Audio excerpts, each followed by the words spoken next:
Okay, we'll get started here in just a couple minutes. We're going to let people get logged in.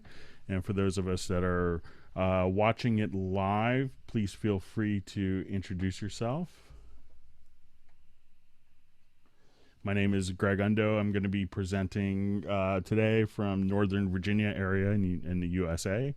And if you have questions, please feel free to go ahead and enter them in the comments field. If you're watching this offline, you don't have to go through and introduce yourself. It's probably more for the people watching it live. We had people that had sent questions in advance, but if you want to introduce yourself, tell us where you're from. If you have questions, you could enter those in the comments field, and then we can go ahead and get started. If you're watching this offline, not live, you may want to fast forward. We're going to collect questions, let people get logged in.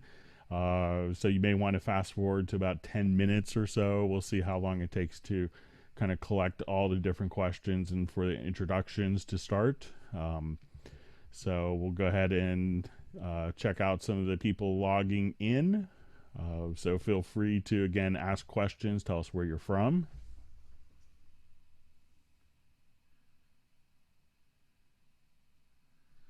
All right, so we have Denmark, Columbia, South Carolina,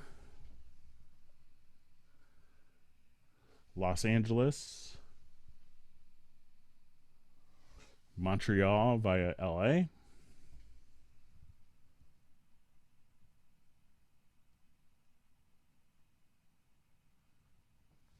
okay, I think, Nick, I got your email question in queue about the divide track list. All right, so we have South Africa, Las Vegas, New Jersey, Palm Springs, Waterloo, United Kingdom,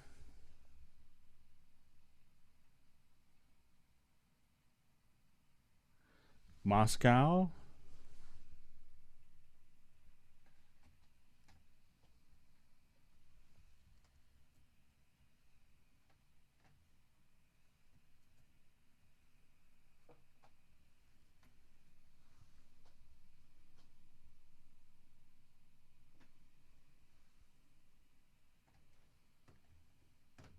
we have Italy, Germany,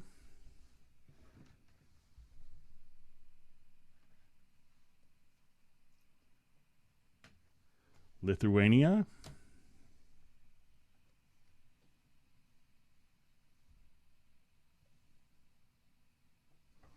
Canary Islands. It's not a bad place to be. All right.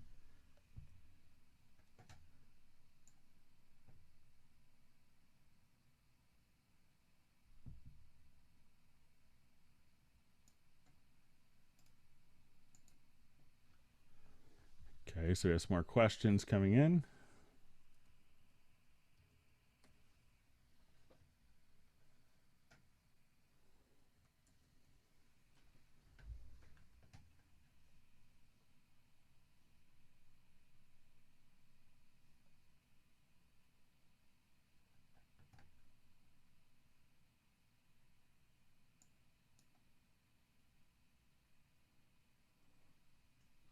All right, so we have Colorado,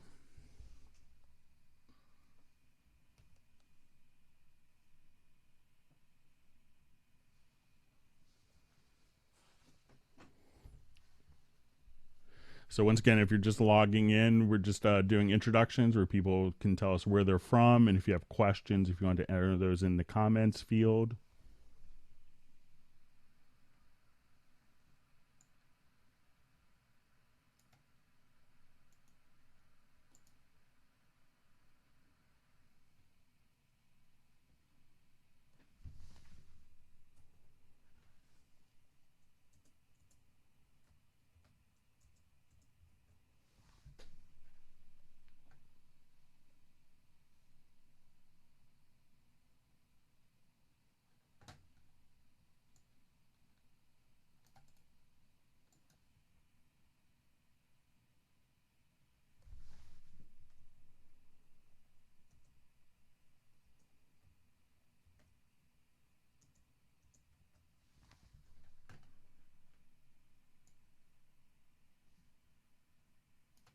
Okay, seeing questions about jog wheel, cymbal choke.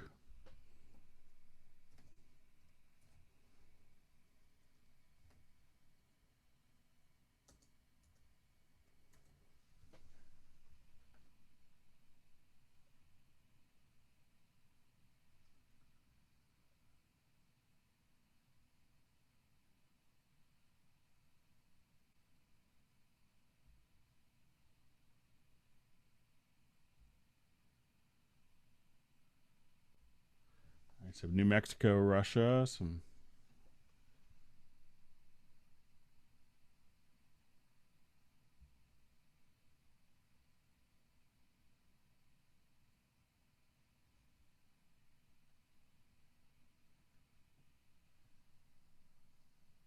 We still have some more people getting logged in. We'll get started here in a couple minutes. So once again, if you're just logging in, feel free to introduce yourself, tell us where you're from.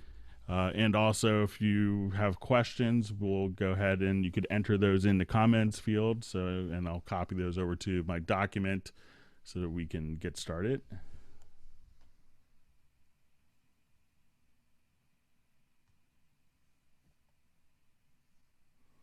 So I think we have Poland and France.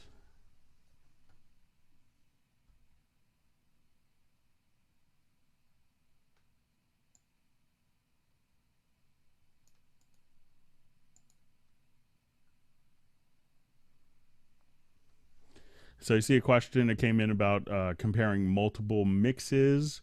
So if is that like with automation in the project at the same time, or is that multiple kind of mixed down files? If you could answer that or clarify that, it would be helpful.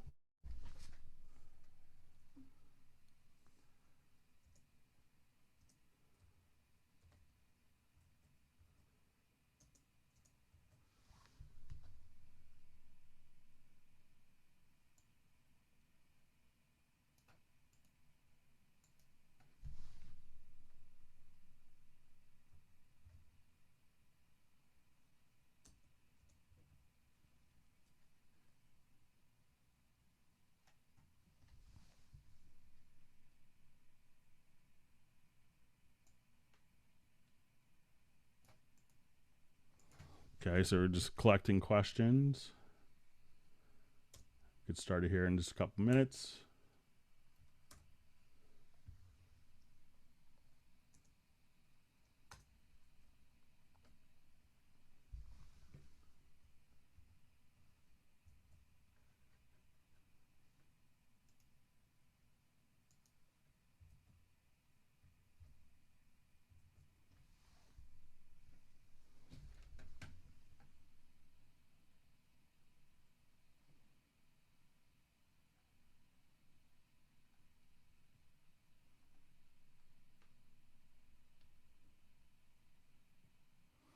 So people from Atlanta, Washington, D.C.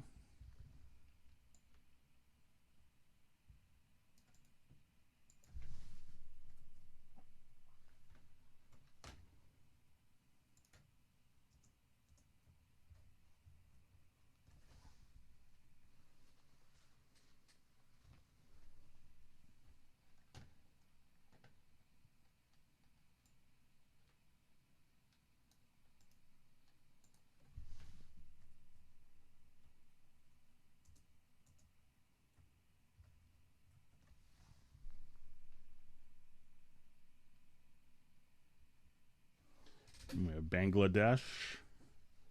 Thanks for all the questions. I'm just getting those copied over.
Okay, a lot of great questions coming in. Just getting them all notated here.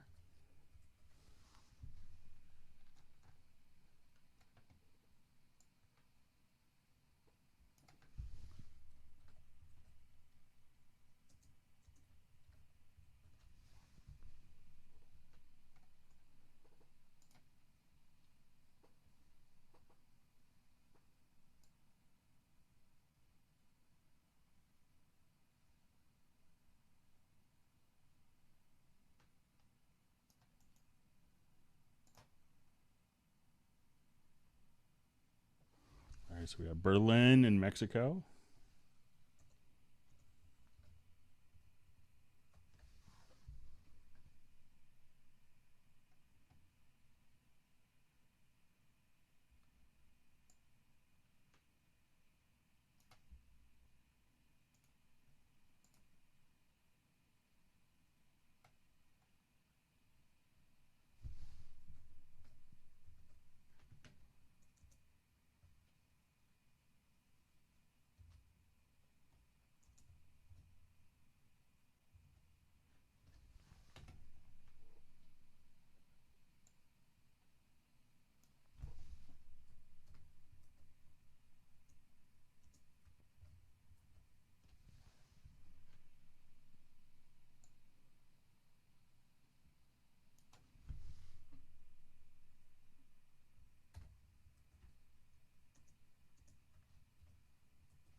Okay, still more questions coming in, just notating them.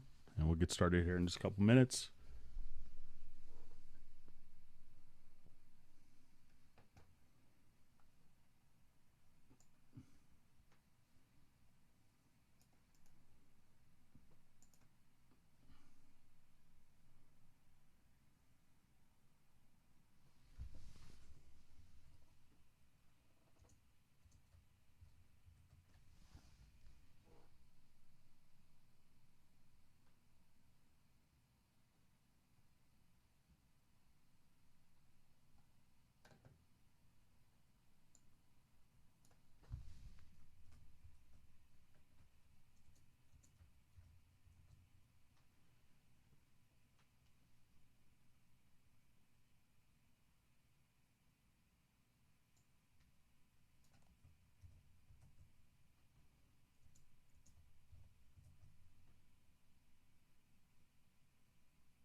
All right, we have someone from Austin, Texas. A lot of great questions coming in. We'll get started here. So I was just in Austin last week.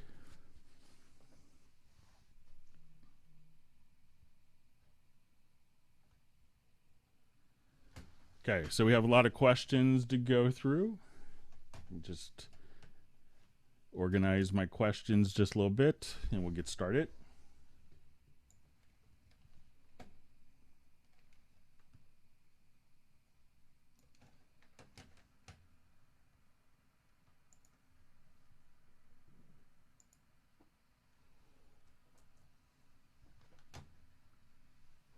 Okay, a couple more questions sneaking in and we'll get started.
more and more questions coming in. We'll try to get through all these today.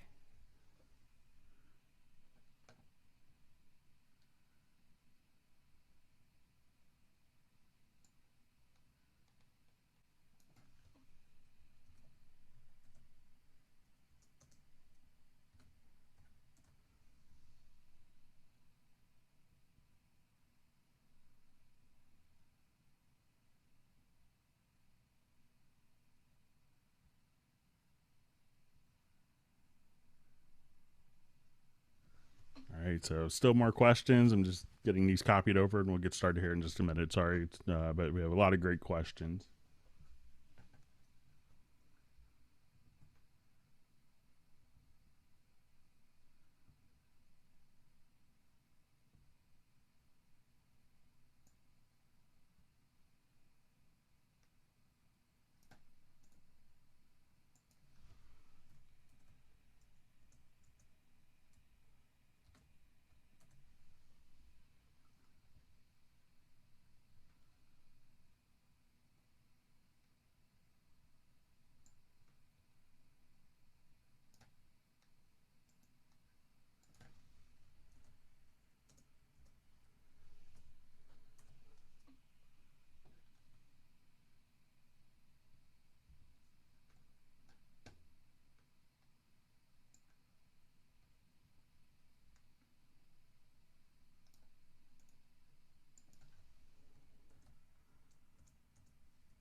All right, so I'm going to take a little break from copying questions over.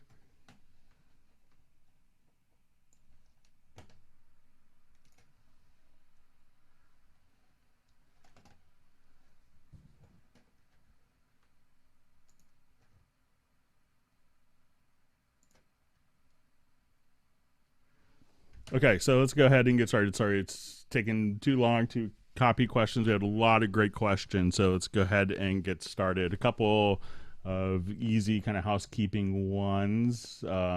So one I see does Nuendo 8 have the same music production features as Cubase 9 Pro? It does. It used to be in previous versions that Nuendo 8 would have something called an NEK, which was a Nuendo expansion kit that offered all the kind of advanced MIDI functionality that is bundled in Cubase. But with Nuendo 8, they kind of did away with the NEK, and pretty much all of the features, I think except for VST Transit, are in the current version of Nuendo 8. So right now you have parity of features sans the VST Transit functionality. So that's so basically all those different functions will be in Nuendo 8 that are in Cubase Pro 9.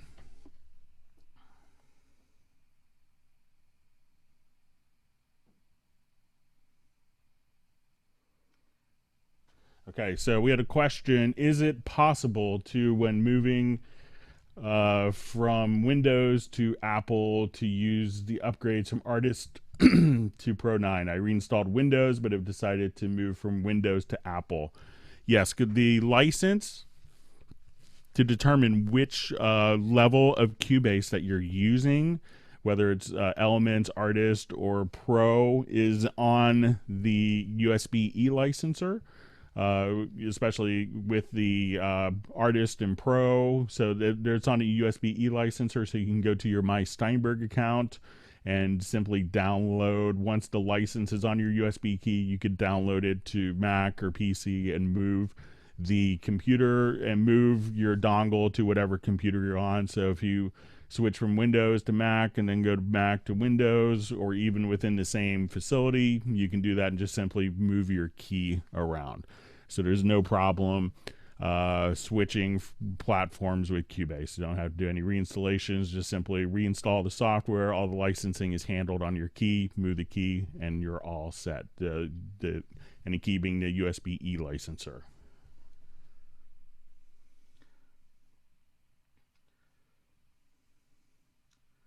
All right, someone asked, please tell a little bit about your work on Eric Clapton's tour. So I didn't necessarily work on a tour, but I did participate as an audio engineer on two of the Eric Clapton's Crossroads guitar festivals. So I believe it was 2004 and 2007. So we got to record all sorts, it was a kind of a who's who of great guitar players. So it was a lot of fun, and I was incredibly fortunate to get to record Eric Clapton with J.J. Cale and Eric Johnson and John Mayer and a bunch of people. So I was originally there to kind of help out with computer systems in coordination with AMD.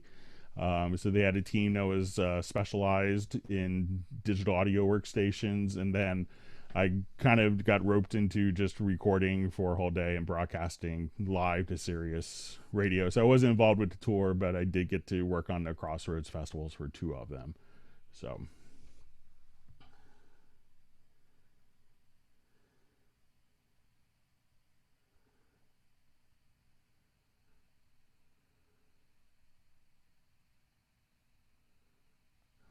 Okay, so question, does the word Steinberg mean something like piano string or cello string?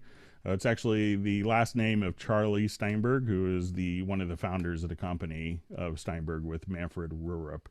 So maybe they thought Steinberg sounded like a better company name than Rurup Software. So, but that's where the name Steinberg comes from. Okay, so another question that we had mailed in says, having a frustrating time to figure it out. It asks you, I've been looking at a forum, but haven't found a solution. It says, I use a VST called Magic AB to hold my reference tracks when mixing. And there's a toggle button where I can toggle between reference track and my main project music, real basic stuff. In our DAWs, you can assign a keyboard shortcut to toggle button, but you can quickly switch between the two. It seems like it's not possible in Cubase, so I tried to set up a generic remote for the VST. I have the button set up as toggle in a remote, but when I push the L to do a MIDI learn, then my MIDI controller doesn't seem to assign to the generic remote. The controller works as expected in Cubase normally. So this gets into working with more generic remote controls and getting that set up. So I'll just create kind of a similar scenario here on my master bus. I don't have the Magic AB plugin, but I know people that use it to do different comparisons. But let's just say I think I can pull up a plugin that has just like an on-off function. Let's go to our compressor. So let's say I just wanted to go to my soft knee on the compressor on the master effects bus, and I wanted this to turn on and off. So let's set up a generic remote to do this functionality. So I'm gonna just come to my devices to device setup, and we want to make sure that we have a generic remote. I'll just blow this one out for now. So we're going to click remote devices and then click on the plus sign, and then we can select generic remote. At this point, you could define your input port of where it's actually going in and out of for communication. In this case, I'm using a Yamaha KX25 controller. So we're going to just simply set that for our input and output for our communications. And we could think of this as being just what MIDI message is coming in, and then what MIDI function we want that MIDI message to do. So when I go to my controller, if you don't understand, like sometimes you have knobs or buttons on a controller. So if I wanted to come here, let's add a MIDI track. So a lot of times when you're in the generic remote, there is a MIDI learn function. So once this is set up, we could select, let's say, our fader 1, and I'm just going to hit, and I know that the MIDI status is not set up. If I hit the right key this time, sorry about that. When I go to the MIDI status here, We can have the learn turned on. And we can see that right now I just hit a button on my controller and it said fader 1 note on, MIDI channel 1, and the address or the MIDI note number is set to 56. So what I want to do is to go into my mixer, and then we're going to choose all of our tracks. So I'm going to choose my stereo output. And then for the value, I'm going to go to my insert to compressor. And then let's say I just want it to be, I think it was a soft knee control. So we'll just kind of scroll up so I can see all the parameters for my compressor here. So I'm going to choose soft knee. And then we could have different flags. So I could have it where it's only as the button is being pushed, or I could toggle that. So now if I wanted to look at the compressor for that particular on my master channel, when I hit the button, if I set it up correctly, I could just toggle, and we can see that this is turning on as soon as the MIDI message, and you can see the MIDI indicators here. So that will turn it off and on. Now, sometimes if you realize that you don't know what MIDI message is coming in, there's a little MIDI plugin that's very handy to determine this. So if you wanted to add a MIDI track, you could actually go to a MIDI insert, and at this point there's a thing called a MIDI monitor plugin. So as soon as you turn that on and hit a button or a knob on your controller, at this point we could just turn this on, and then you could learn the particular MIDI note message directly here. So we want to make sure that we have our inputs set correctly here. So I'll just put this to all MIDI inputs, and now we'll go to our MIDI inserts. And as I hit a particular function, we could see what MIDI message is actually being transmitted. So you can see that this button is actually just a G#2 note. So at this point, sometimes what they do is they'll put that onto a different, like, control sometimes could be on a particular different port. So you have to make sure that you're transmitting on the correct port here. So if you're seeing the controller function, you may have to actually specify the port here. But once you have that set up, so again, I said we're going to take that MIDI note message that I learned, and it's G#2 is probably a MIDI note message number of 56. And then we went to mixer, and then at this point, we could do this based on the master stereo track, so whatever is kind of selected. And so if I have this channel selected, my stereo out,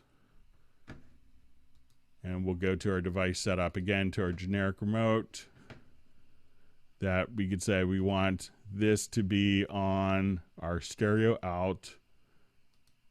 We want it to be inserts, and we can see all the different parameters of our inserts, and then we could just set that to toggle. So as soon as I hit that one particular MIDI message, I could have that automatically defined to turn on and off the soft knee or the function directly on the AB Magic AB controller.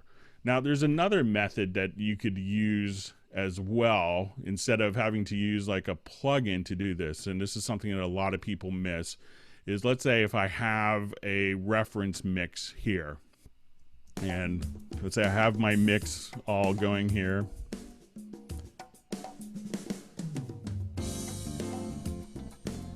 and let's say I wanted to compare it to a reference mix. What I can do is actually set up in my VST connections a control room. So I'm going to actually set this to go out of a different Q mix.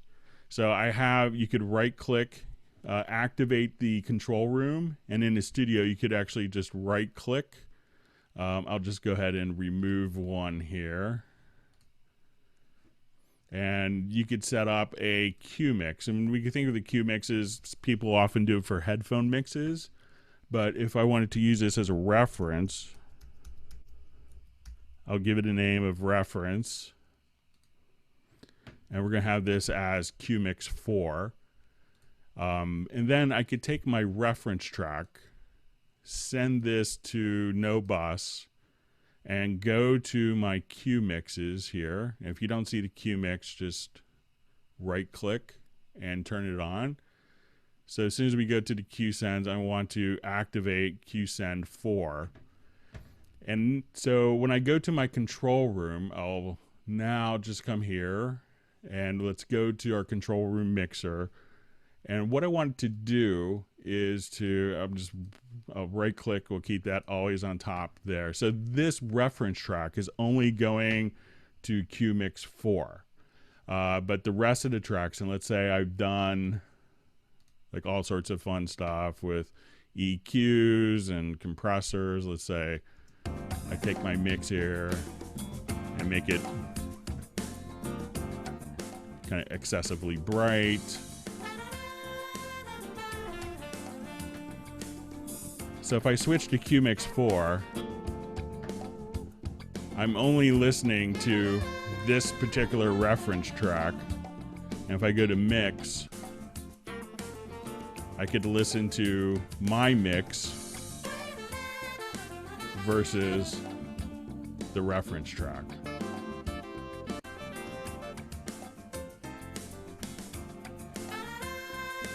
So again, I'm just sending this track, our reference track, to the Q mix directly here, so Q mix 4, and all the other tracks in the mix. So instead of having to go out and buy an additional plugin, you could use the Q mix system and switch between a reference track as well as your mix for easy comparison. So it's kind of coming through the same source. So if you don't have a plugin, that's an easy way to set up different types of Q mixes internally.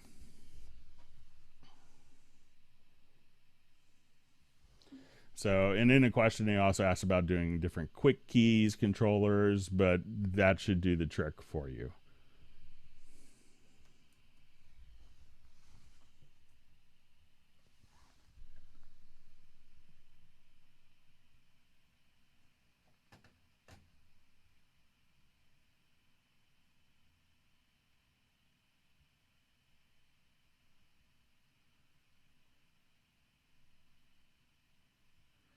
All right, so just reading through a couple comments.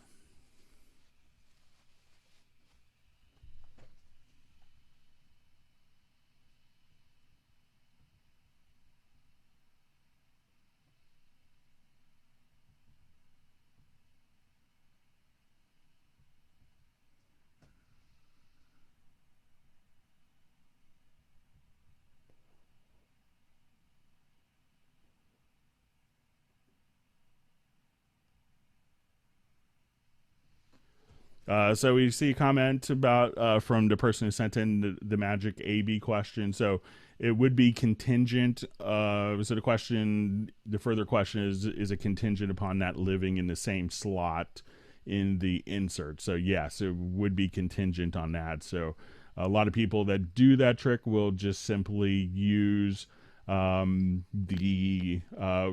use it in a template or always put it into sends insert 7 or 8.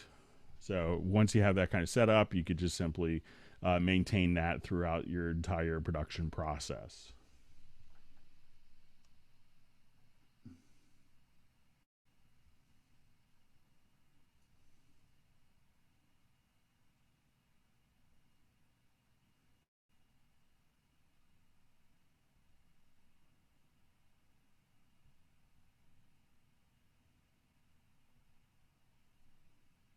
Just reading through a couple comments and we'll go on to the next question.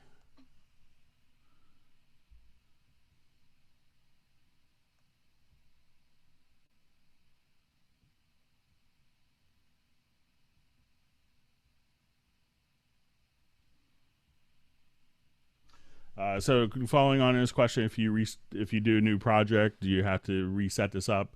The generic remote will stick from project to project. So once you have it set up, it's kind of it's kind of global to all your projects in Cubase.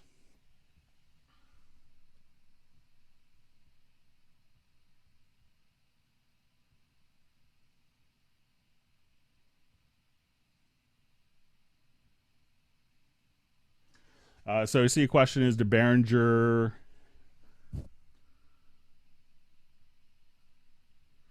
X Touch basically a compatible controller for Cubase? I believe the Behringer X Touch will just simply work as under the Mackie Control protocol. So what you want to do is when you go to your device setup, just click on the plus symbol, and then you can see Mackie Control. And then at that point, you could just tell which communication ports, if it's USB or if it's connected via MIDI, which actual connections are being used to communicate, and you'll be all set for that. Also, in the questions we had, someone asked if the S3 was a good controller to use. There's a lot of people that use the S3 controller, and that works under the Yukon protocol. So if you just add the Yukon protocol here, we could do that. And the one thing, I think that the S3 has already been discontinued as a product, so you may not get longevity of support with the S3, but you could check with a dealer to check on that. But I believe that someone just told me that the S3 was already discontinued, so there could be a chance that maybe the drivers aren't updated for a while in the future. So just be kind of cognizant of that.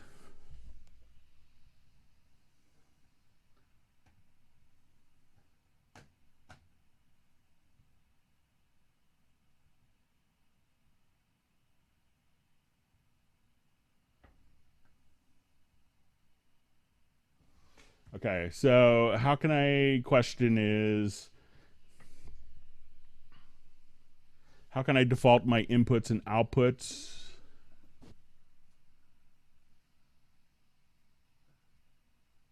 How can I default my input and output devices whenever I start a new project? Basically, the inputs and outputs will be stored. So if you go to your VST connections, these will all be set up for you. And you could store these as different presets if you wanted to. But one of the things that you could do, and this kind of helps out a lot of different people, especially if you're doing going back to the Magic AB scenario, where if we start off with a template. So let's say if we do a new project, and I'll just choose to create empty.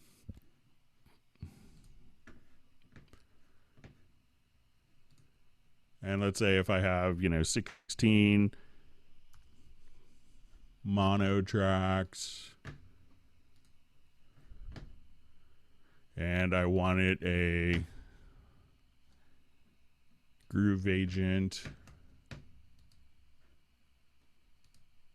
I'll just do groove agent SE since everyone has that.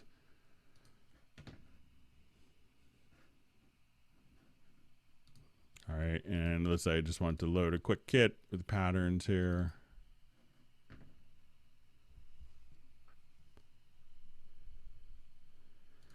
Okay, and let's add an effects channel send. So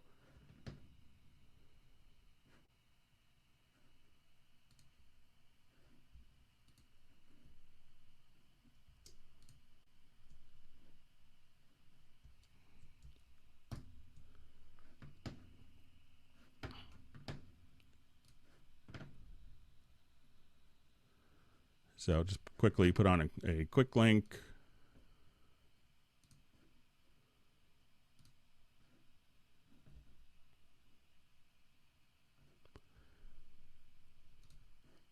Let's say I just want like a reverb.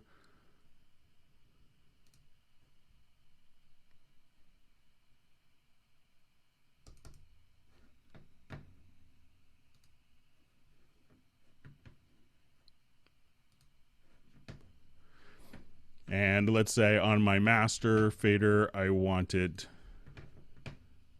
a particular plugin for mastering, so all these different things can be saved.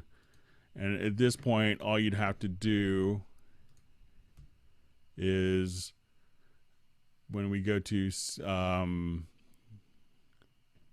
right here, we would choose save as template. So we'll call this our September 25th or September 26th hangout.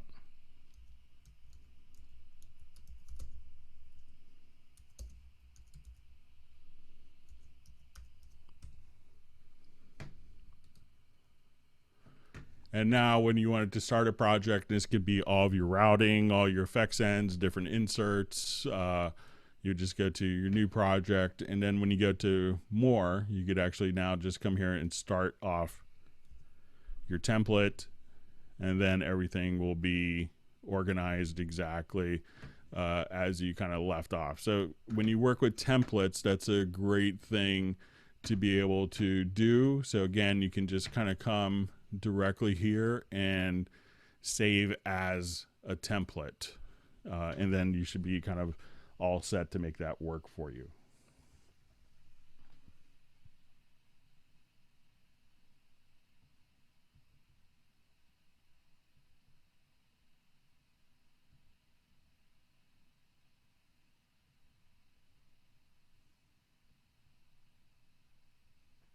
I see a question. Does Yamaha plan to produce any more KX series controllers? I haven't heard of any, but I'm more kind of on the software side.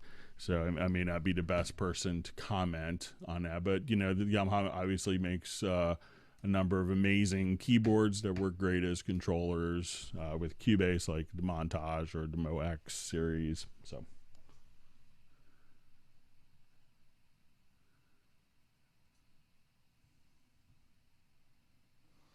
All right, so I see a question, moved from Cubase 8.5 to 9, and you have more dropouts popping. So make sure, one, that, with 9 introduced like a number of different, it's just 64-bit now. So you want to make sure, that, because we kind of have given up internal bridging for 32-bit plugins. So if you have any 32-bit plugins, that's not going to be optimized, so that could cause a lot of different system resources. There's also some other things that you could do to kind of optimize your performance a little bit. Make sure that when you go to your VST audio system that that your buffers are the same for for both versions, so they could be different. And also you could check kind of the ASIO guard settings. But a lot of people found that once they went to kind of a true 64-bit path, that things, were significantly more stable. If you're running on a laptop, something to check, especially I think it's more on the Windows side, is you may see on the Windows side use Steinberg power scheme. And if you have that, make sure that if you have a laptop that is turned on. So a lot of times certain CPUs are kind of throttled to give longer battery life for a laptop, but that kind of degrades system performance, and that could be a factor too. So try and make sure those settings are the same between both your 8.5 and 9 versions. But a lot of times it could be blacklisted plugins, and you could check which plugins have been blacklisted by going into your plugin manager. And you can see if you have plugins that are in fact blacklisted, and these have been kind of deemed to be unstable and cause performance issues. So if you went through and took plugins off the blacklist, you're kind of doing at your own risk for stability and performance. So try those things and see if it makes a difference.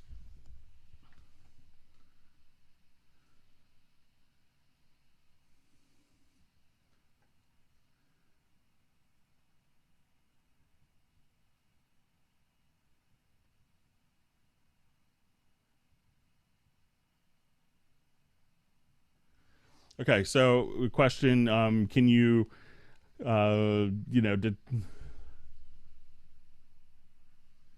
to change the beats per minute of a project for something.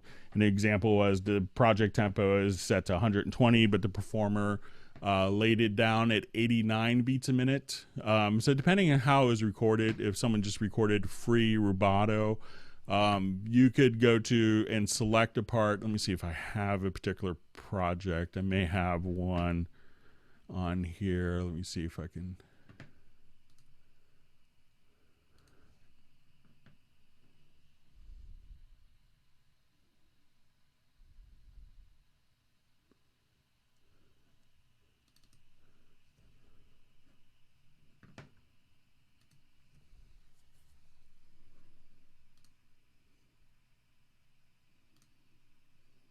So, and we can do this for both audio and MIDI information.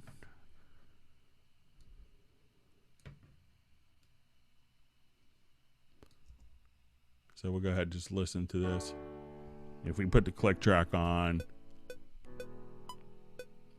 let's say it's not lining up. So I'm going to just select the event, and we'll just go to project to tempo detection. And we'll do an analysis of the audio or MIDI event. So we'll just give that a try. So now when we kind of play it back,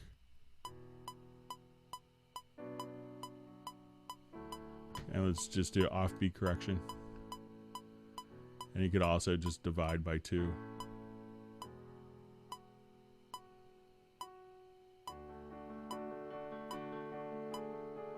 And now this has created a tempo map based on the actual performance.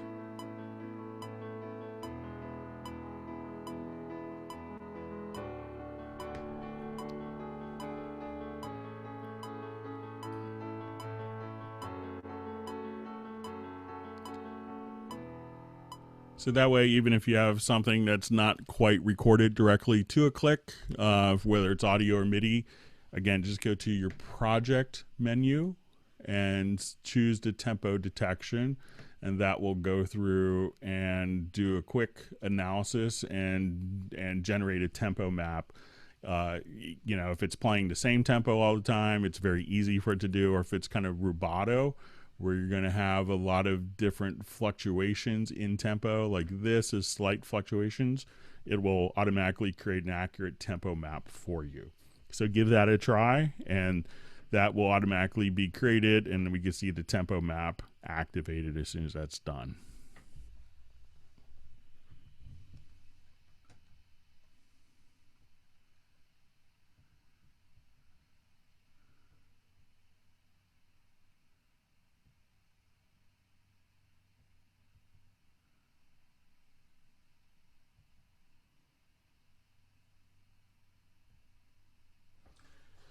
Okay, question. Recently, I opened a demo project from Steinberg. I noticed in the audio channel that there was no panner.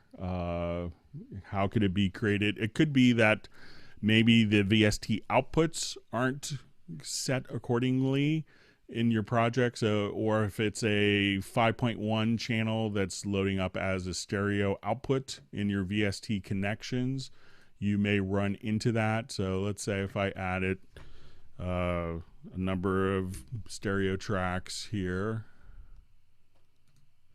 Let me just add some audio tracks.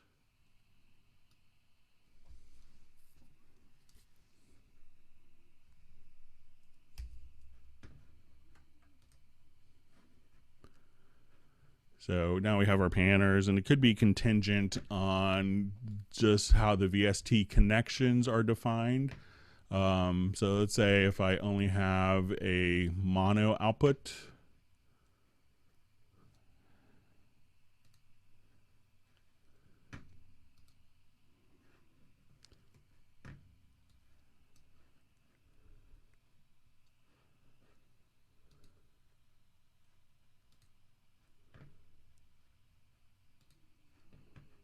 and let's go ahead and set these tracks here to the mono output.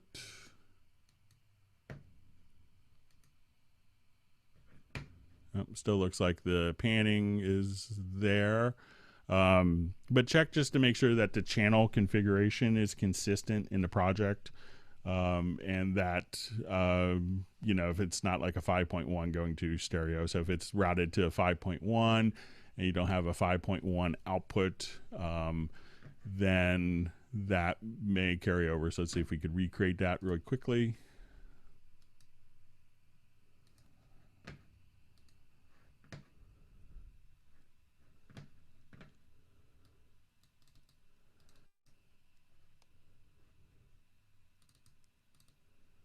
So if you see, when we have a 5.1 channel, and it's not, you don't have a panner set up there. So it could be something like that would be my guess. So let me just come back to my VST connections, and we'll go back to our default stereo out, and we'll check it out. And now once those different channels are assigned, so I think it's going to be kind of a stereo mono 5.1 mismatch to what the channel was in the project to what you have set up in your VST connections.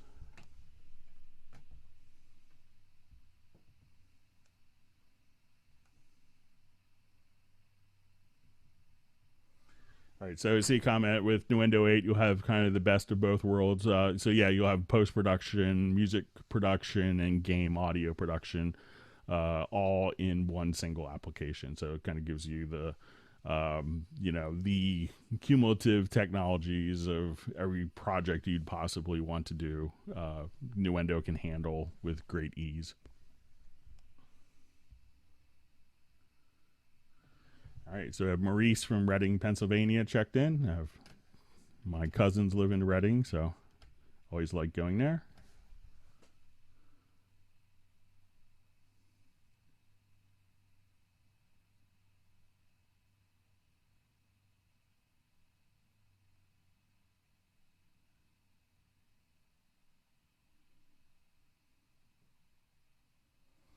Okay, so we have a question.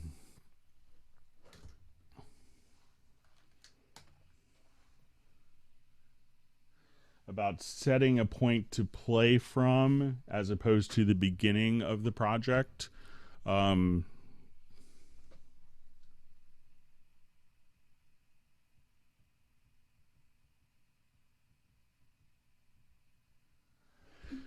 Okay, so there's a number of different ways that you could set kind of alternate play positions from. So, when you hit play, and sometimes what's interesting when you do this, you could have different.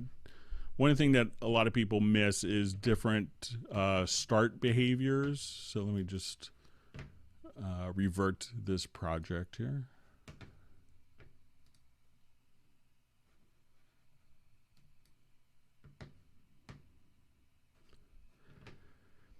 So some things that a lot of people aren't aware of. If you come here, let's say if we play, I could have this start position automatically start. So when I hit stop, if I wanted to play from that position on, there's a preference for that. So you could actually just come here, and under preferences, I believe it's under transport. A lot of people miss this, is return to start position on stop. So you saw that when I hit stop, that it would stop at that point in time and continue on. So if I hit return to start position on stop, we could also just kind of come here. And if I wanted to listen to that again, when I hit stop, it goes back to the same point in time. Now you could also set up, play from left locator, play from right locator, I believe. So let's say I have my left locator set up. If we go to under transport, you can do stuff like play until next marker. You could do pre-roll, post-roll. So, and I think that there's even, if you go into the key commands,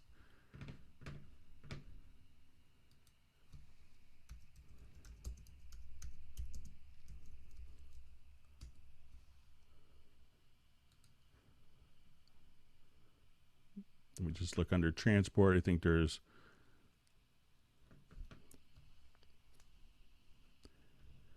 So you could just do play until next marker, play until selection end, play till selection start, pre-roll, post-roll. So there's a number of different functions here that you could have set up. And sometimes, you know, when you're doing this also, I believe if you have the 0 key on this on the numeric keypad, that you could hit that once for stop, twice to go back, and 3 times to go back to the beginning.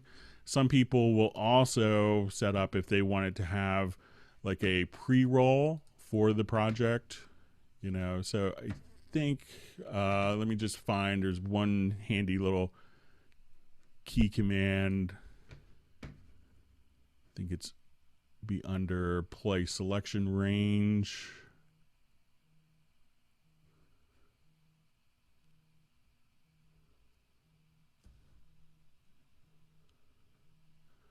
So if you just hit kind of,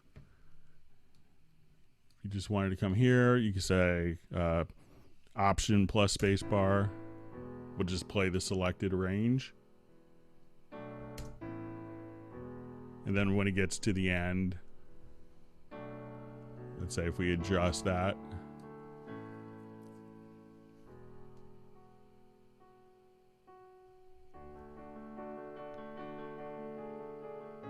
so you could just have it, you know, say I just wanted to play just that.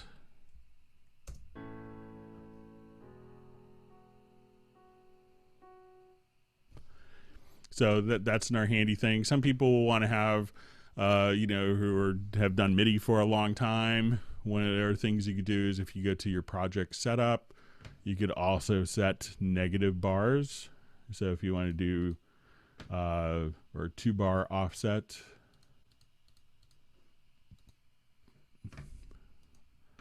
so we do this, you could have you know, you can see a -1 measure and a 0 bar before 1. So, and again, you could have it navigate between different markers. There's a number of ways to set different play positions when you start.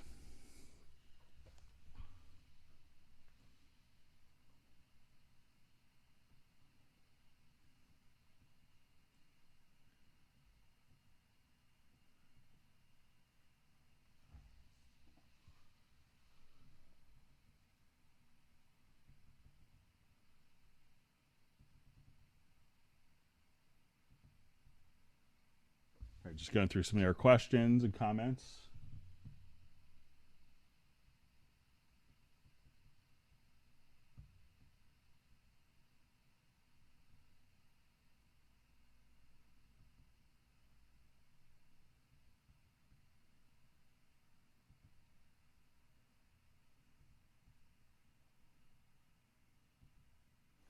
Okay, so someone asked about using kind of the internal sequencer in Groove Agent 4. Let me just make sure I'm reading that correctly.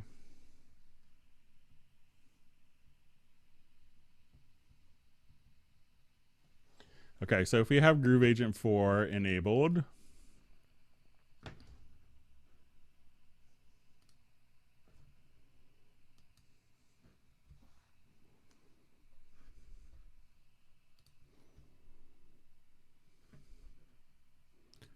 we'll just load up a kit here.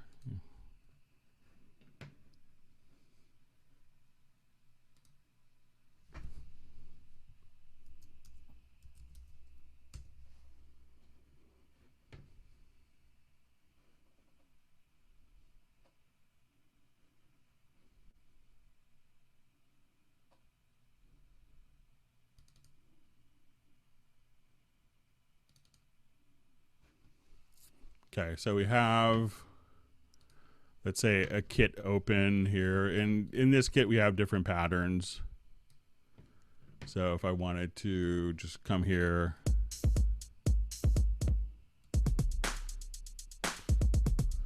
so once you go to the pattern, you can go to edit, and then what you want to do is you can click on the pattern tab here, and at this point you could actually program directly inside of the so if you wanted to add different drums, it's almost like a little mini version of the Cubase drum editor. So if you wanted to just program in different patterns, and that is assigned to that particular buttons.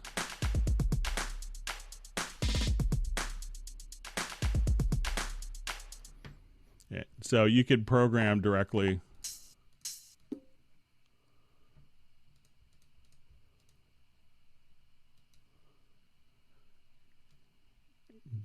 here. So once again, you're going to go to pattern, and now you could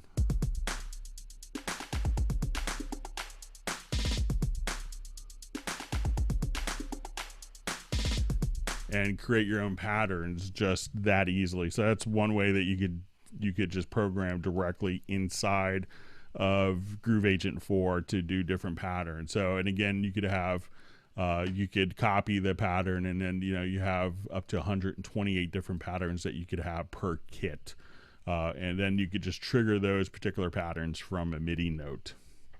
So if you haven't played around with programming your own drums inside a Groove Agent, that's a great way to do it. There's also one of the great MIDI plugins that a lot of people aren't hip to, is one called Beat Designer, and this has all sorts of different patterns that you could create as well. So if you wanted to just kind of come here, you could load different presets of Beat Designer. So if you say, okay, I just want to take this, and these you could have different patterns just directly on.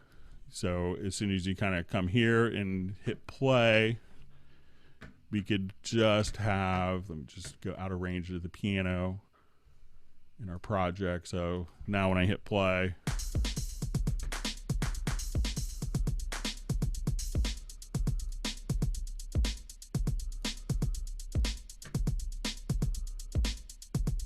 and you could adjust the velocity.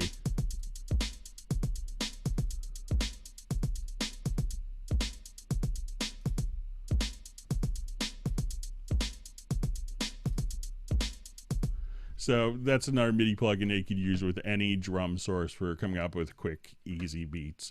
So you could use, again, if you go to pattern to edit and then click on the sub pattern, or just as a MIDI insert, you could use the Beat Designer plugin to help come up with new ideas.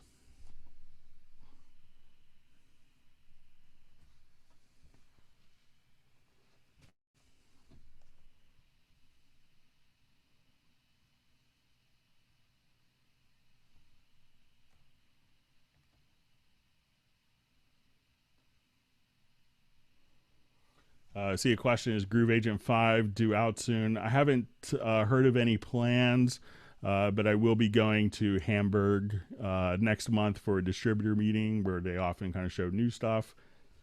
But I haven't heard of any plans, but I often don't hear about it till shortly before they're released. So I'm sure that the team is always working on new things.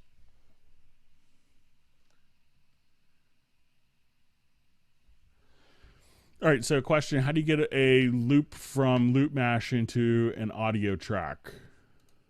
So let's say if we have Loop Mash open.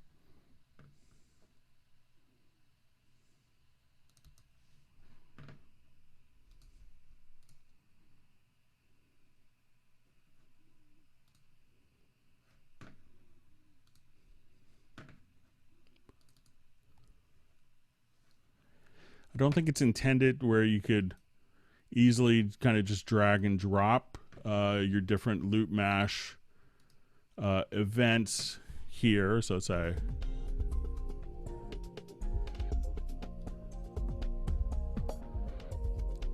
I know some people will just simply choose to go like this, and then you could render it in place. I know some people that do that, but I think if you go to your media bay, also you could come here, and let's say if we go to loops, that all of your Loop Mash content is just available directly here. And with this, you could just kind of drag and drop directly into your Cubase project window. So you could just double click here, And then you'll see kind of the audio vents automatically just kind of pop right in, or you could just drag it and have the file here. So any of your loop mash content is available to kind of drag and drop into your projects.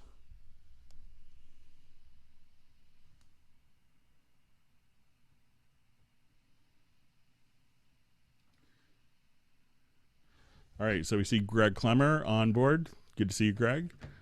All right, so we had a question. Does Cubase offer a stereo imager plugin? Yes. So let's go back to this project, and I'll just revert it really quickly.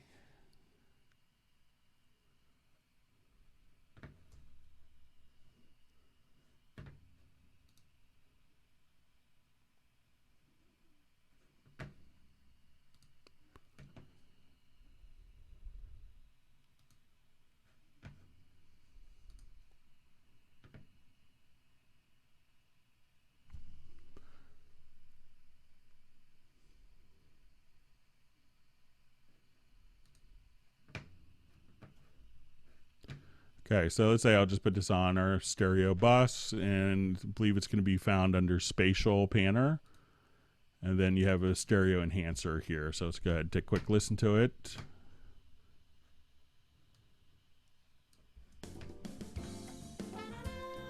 So if you want a track to sound very mono, taking that down to 0.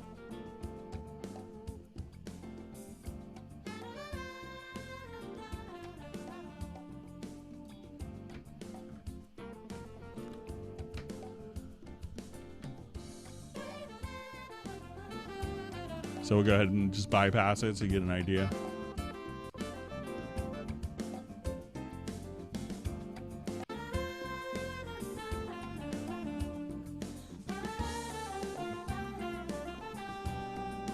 So bypass now.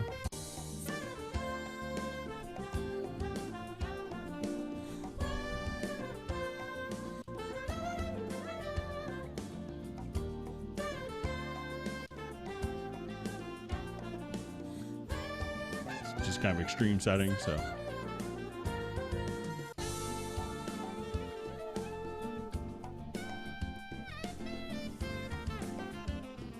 So it's a great plugin to use in kind of the master buses. With all plugins kind of like this, sometimes being judicious in its use will pay off in the long run. So just kind of be cognizant that sometimes a little too much can, you know, alter your mix in ways that may not be pleasurable at the end. So just, you know, but yeah, so under spatial and panner, you have this stereo enhancer. So if you want it to be less wide, you can just simply adjust the width down to 0. If you're going for kind of like a mono sound, or if you wanted to actually increase the width, go above 100.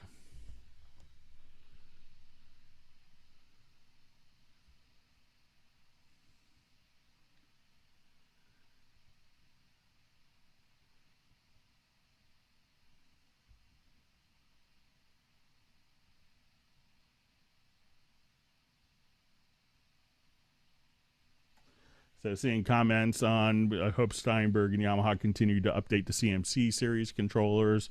Yamaha and Steinberg have both, you know, been known to, you know, continue to update stuff for long periods of time. So.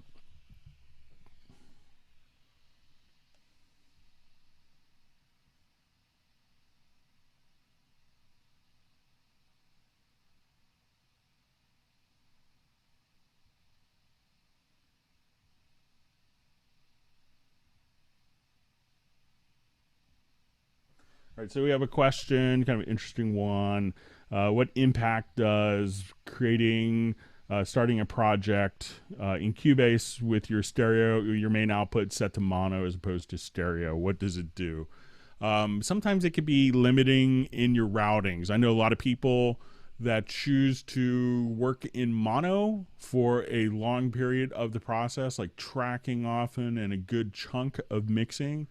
I have friends in Nashville that will choose to, you know, do everything in mono until kind of almost the very last stages. And they feel that, it helps, especially in so many devices today that people are listening to are going to be all mono, whether it's a phone or an iPad or tablet.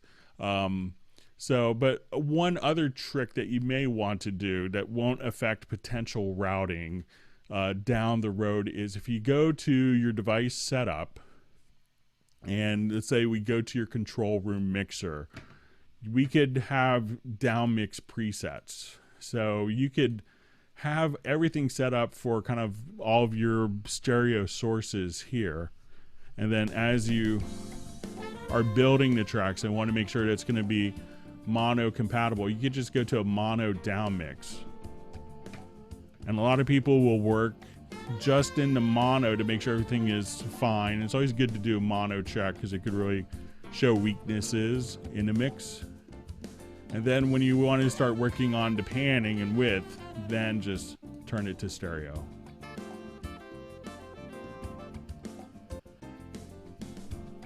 So again, mono.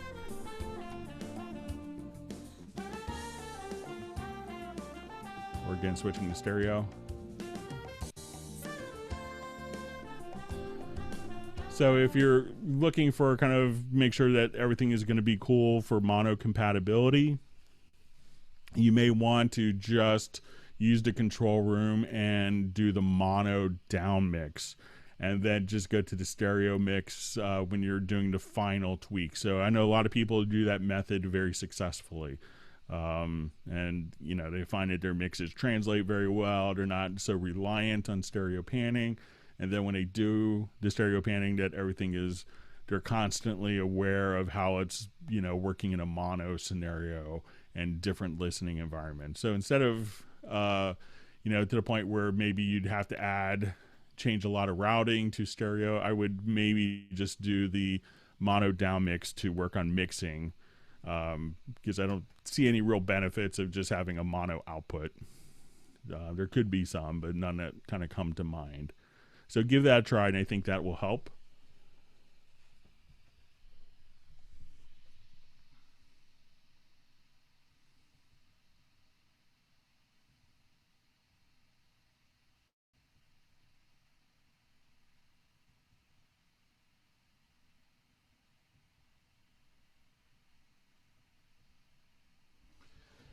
All right, so I'm just seeing a comment, and this could be in reference to another comment that, performance with ASIO Guard and what is I'll give you a little background on what ASIO Guard is.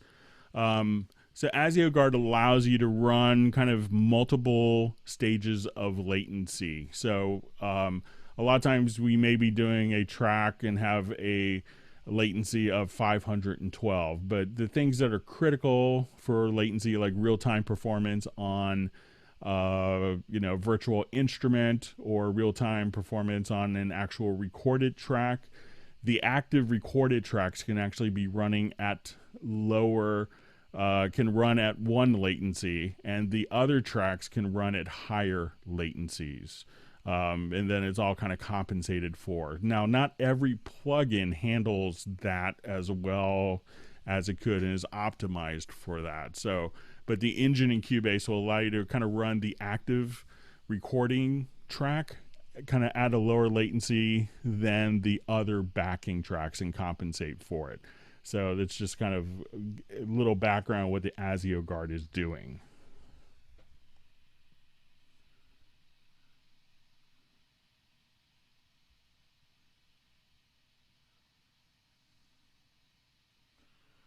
Okay, so seeing questions, some of the plugins that have been blacklisted are from Steinberg.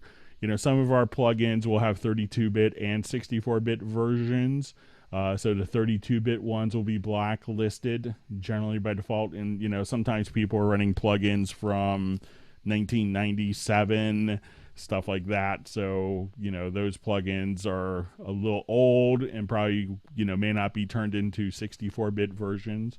So if you have specific plugins that are blacklisted, it could be just that they're old, but I haven't seen any of our current crop of plugins for the last maybe 10 years that have been blacklisted. But if you have blacklisted ones that are more recent, just let me know and check to make sure it's not the 32-bit version that was installed with the 64-bit. because that will show up as blacklisted.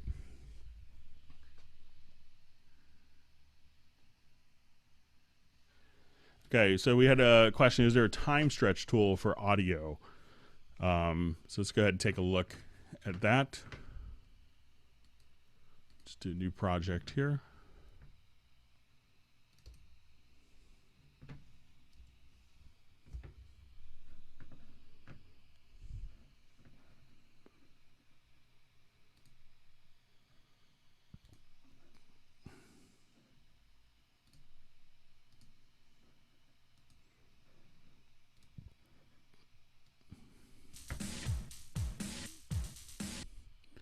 All right, so let's say we have an audio file. Now, there's actually a number of ways of doing time stretching, but probably the easiest one is to, let's say this is our file, and you have 3 different modes of sizing. So you have normal sizing, which will allow you to kind of hide different parts. So if you don't see it, you don't hear it.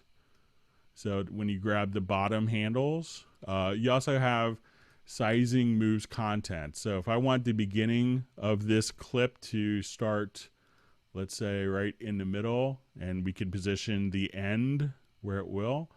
So, or if you wanted the end of the clip to reposition, you can say the end of that part right here is really significant and I need it to fall right at that moment in time. Now conversely, there's also the third mode, which is time stretch. And we can do this for both MIDI and audio. So you can say, okay, I want to take that audio file and make it fit into that amount of time. And it will just time compress that file. Or I need this audio to fit into that amount of time. And then it'll just do time compression that quickly on the file itself. So when you play it back, it'll just do time compression. So again, that works for both MIDI and audio simultaneously. So you can think of that as the third mode of your object selection tool, is just doing the sizing applies time stretch.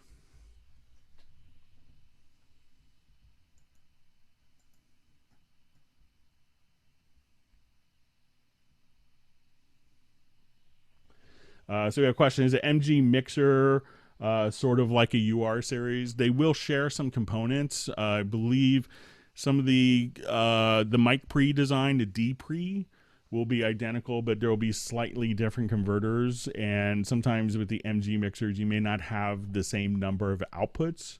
But you know, some of the, I believe it's the same D pre mic pre's in the latest versions, but they work as not only a mixer, but as a USB audio interface as well. Some of them may, some of them may kind of, you know, there's some USB mixers that only do 2 tracks and some that will do multi-track. So if you have 8 different sources plugged into a mixer, not all of them may do 8 inputs, or it may be just kind of like a stereo in, stereo out. But I'm not absolutely sure with the MG mixers if they give you discrete inputs for every single input on the mixer for recording purposes. But some of the components will be very similar. Mic pre-designed. I believe there's slightly different converters, but very similar.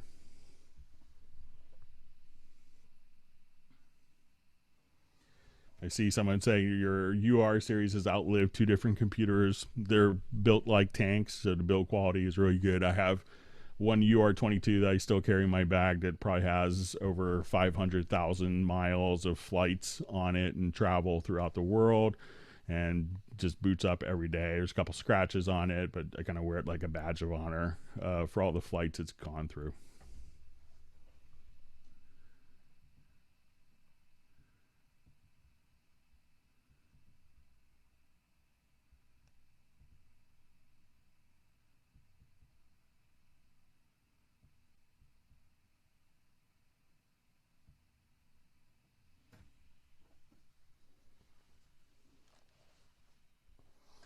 Okay, so we had a question about importing tracks. I'm going to reread it here.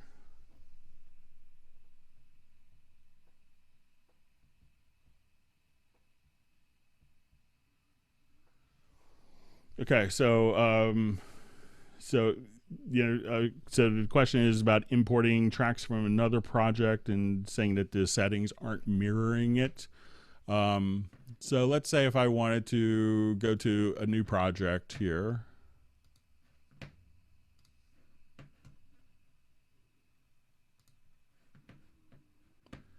And one of the things that you could do is import tracks from project.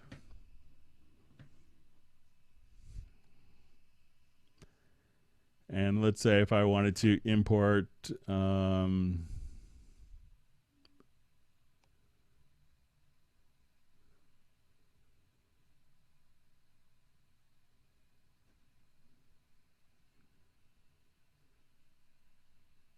just find something.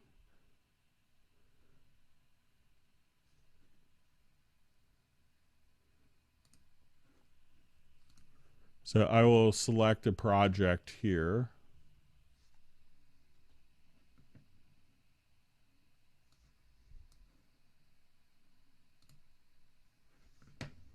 So now we'll say open.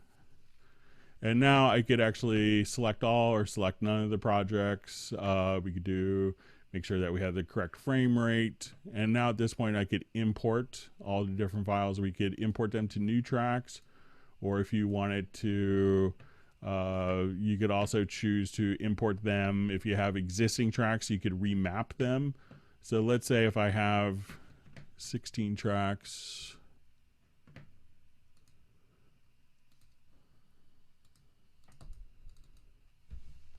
in my existing project here,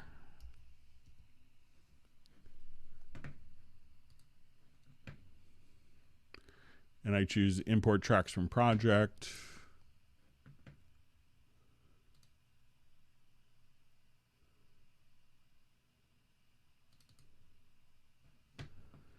So here we could also have different destinations. So I could say I want this track to go to audio 01 if you wanted to, but I'll just say to new tracks, hit OK.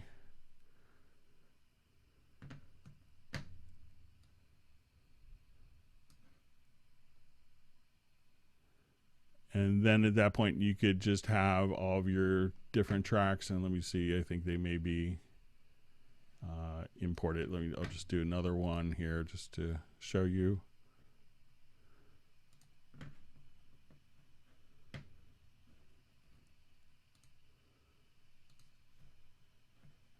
I pulled up the wrong project, but let's say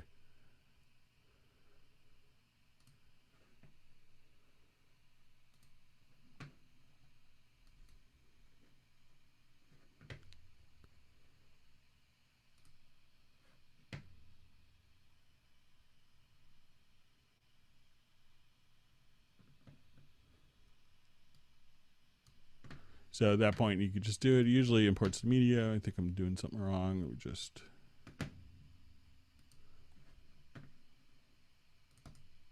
make sure I'm doing it correctly.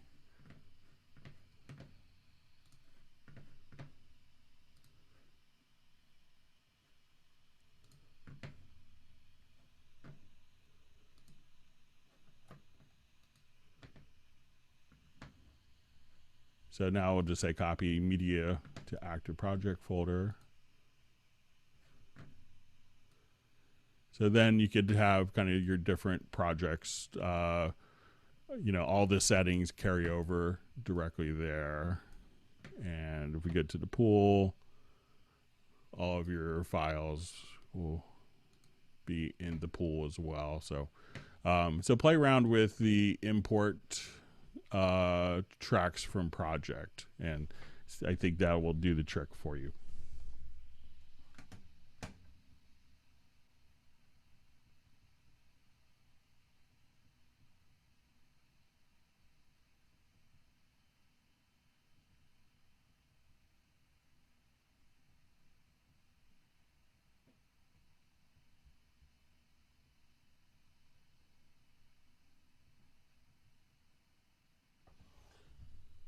Okay, so we had a question about disabling tracks that had mute automation in it.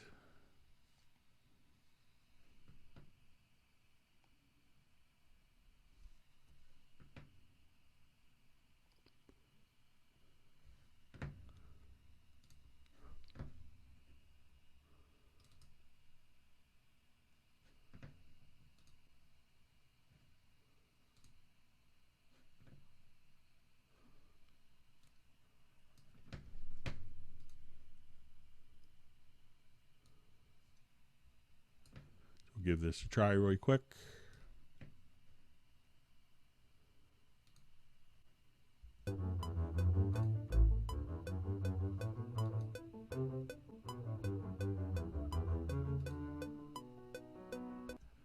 Okay, so let's come here.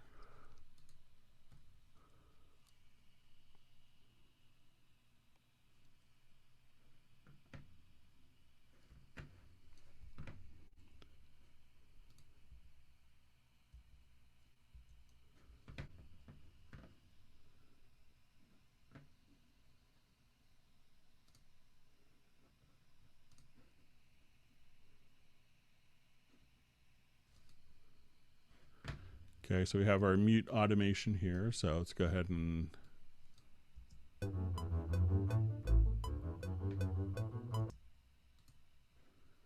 all right. So I said you weren't able to turn off the read automation for the mute. And I'm just going to recheck, reread that and make sure.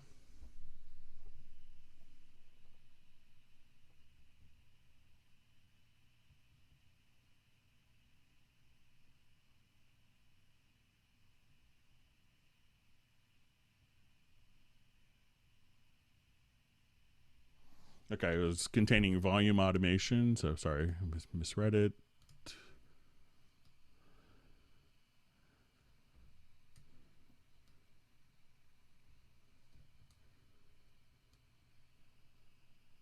All right, so say we have this going on.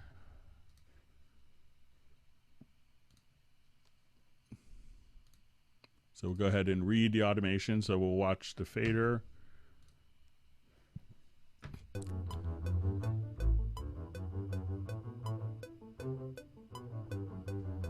We'll just draw in some really big, obvious automation jumps here.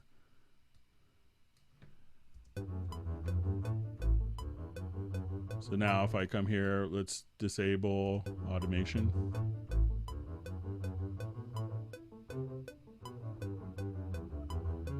And then as soon as I enable automation, by turning on the R button,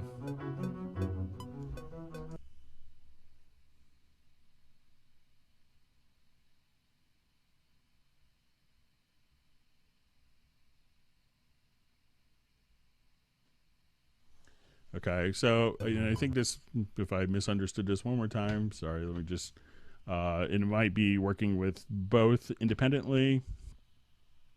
So let me just show used. So we have mute.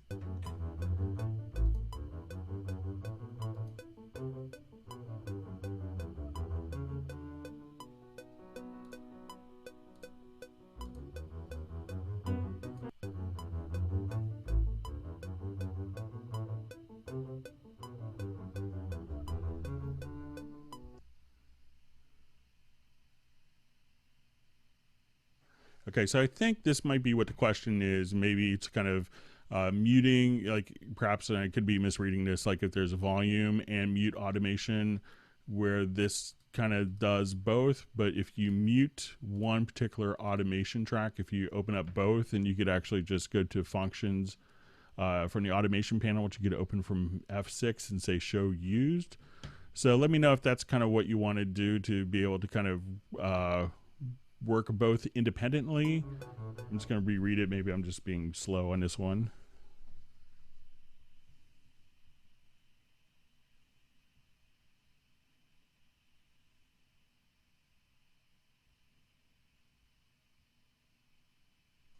Yeah, so try that. So open up both automation lanes, and then you can mute just one of the automation lanes. So I can mute the volume without affecting, or I could disable the volume by clicking on the mute automation for the volume without affecting the mute. So let me know if I'm misunderstanding, but I think that'll do perhaps what you want.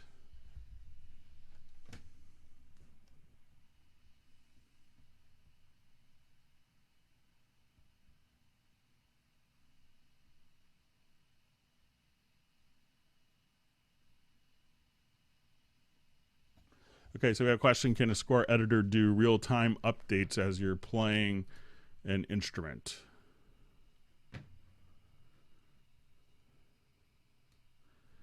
Let's take a look at it. I believe it should be no problem. Just quickly add an instrument track.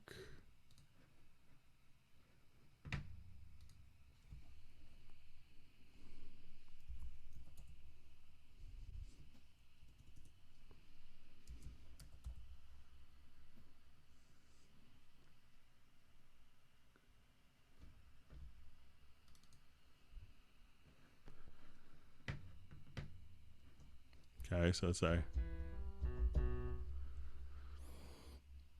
say we have a piano part loaded up here. I'll just turn off my tempo tracks. It's not constantly changing. We'll just go here. We'll draw in blank part. We can look at it in our score editor.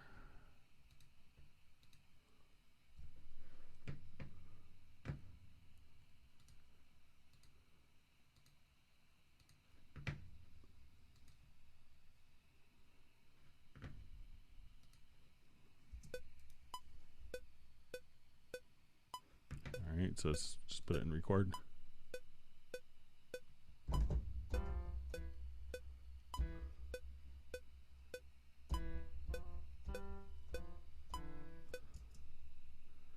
So it looks like it might just do it. Let me just see if we go into.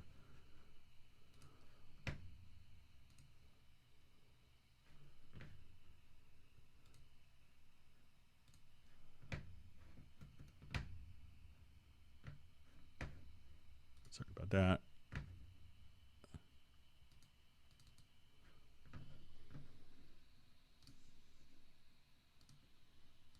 Might just do it shortly right after playing.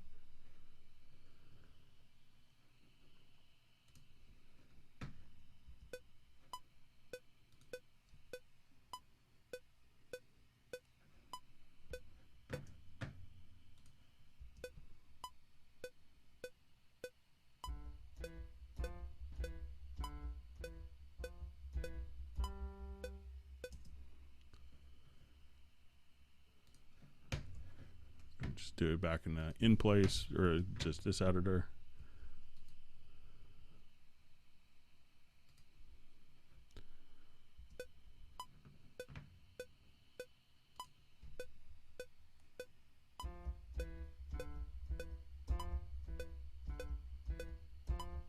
So it looks like, and it might be where you just have to activate the record in editor mode, but try doing that. So let's see if it's not on and we're recording. I'll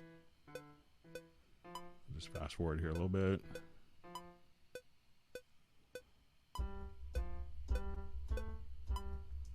So make sure that you have record in editor turned on.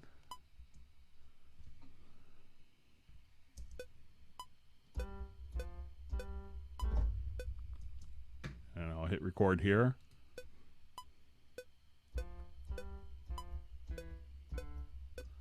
And it looks like that will do the trick. So just make sure that you have the record in editor icon enabled, and I think that will help you out with that.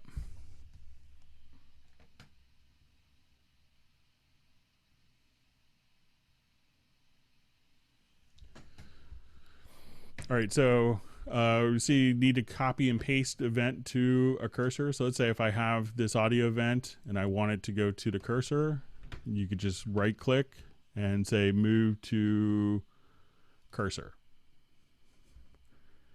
And then I think you could also just right click and say move to front, like that, or right click and move to back.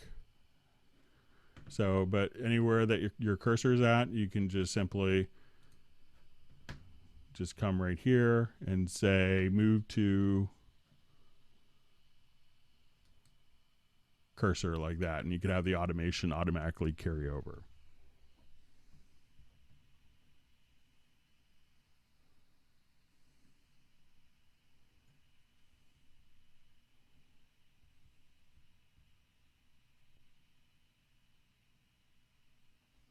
Okay, so we have a question about kind of saving. We had this kind of a couple of different times, so let's just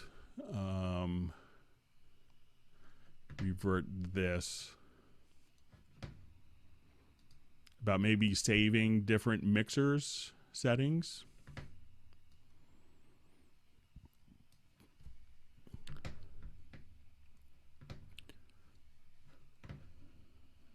So let's say I have everything kind of set up as I want. Let me just unlink.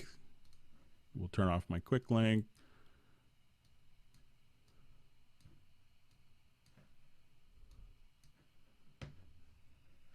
And let's just come here. So if you're like, okay, I really love this mixer setting, at this point, you see this little triangle that points down, and it's the function menu. But you could say save selected mixers. So let's say we'll call this 1.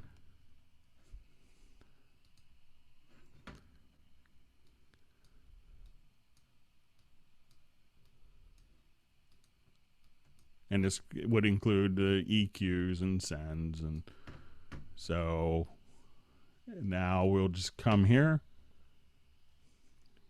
save selected channels, and we'll call this 2. I don't have my master selected, but now I could just run back here to load selected channels.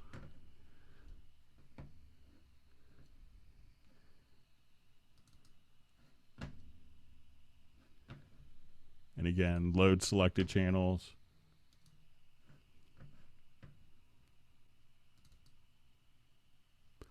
So that's a way that you can set up different mixes. If you have kind of static mixes, you can just simply kind of have that set up directly like that. And it makes for an easy way to compare different mixes.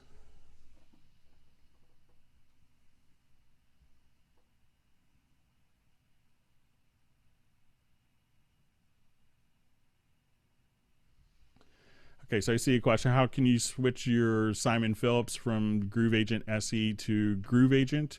It should just automatically show up either way. So as soon as you go to, I don't think I have it actually installed on this one. It's a great library. But as soon as you go to Groove Agent itself,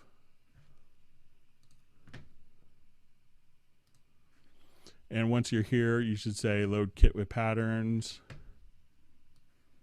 And then anything that's installed for Groove Agent SE would automatically show up here. So you'd see all the Simon Phillips library here, and then you could just simply load it up directly there. So even if you installed it just for Groove Agent SE, as soon as you go to right click and say load kit with patterns, then you could just kind of click on the little yellow area here. And this would allow you to kind of pick your family. So you could see the different instrument sets, and you should see the Simon Phillips drums just load up directly there to be loaded in either Groove Agent SE or the full version of Groove Agent.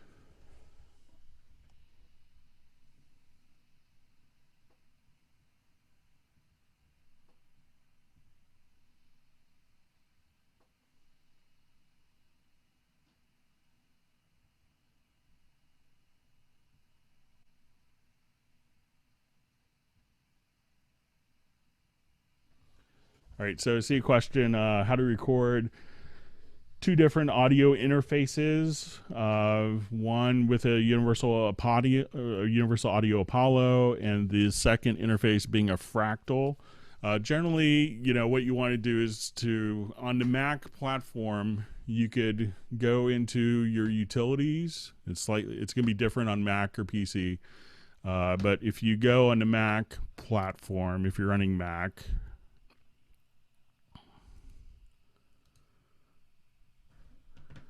under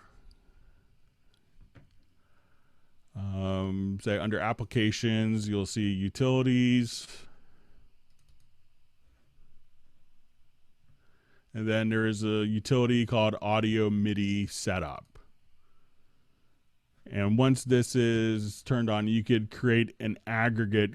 You click on this plus sign. It's not very intuitive at all, but you could click on this plus sign and you could create an aggregate device of those 2 different units. Once that is done, within your VST setup, your device setup, you would now select the aggregate devices, and you'd have the Apollo and a Fractal audio. The problem with this is that it's going to compound the latency, so it could be higher. Now, if you're running Windows, what you'd have to do is there's kind of a generic driver called ASIO for all, and that uses kind of the Windows system drivers. And I can't really show you on the Mac, but if you have ASIO for all, you could choose to have multiple interfaces selected. So you could have both the Fractal and the universal audio, and just kind of set the inputs. Ideally, you know, it gets into like really tricky scenarios of properly clocking between the two over the operating system, which generally, you know, may have some pitfalls to be aware of. So if you have the option of connecting the audio out of the Fractal or SPDIF output of the Fractal into like the universal audio, that might be your best bet. But if you don't have that option, either on a Mac platform, run an aggregate device, or on a Windows platform, use ASIO for all and have both interfaces selected. But they're kind of not ideal solutions. So if you have the ability to take a signal, whether it's analog or digital, over like a SPDIF connection, you could just simply use that instead, and that would be a much better solution for making sure all the timing and clocking is handled correctly.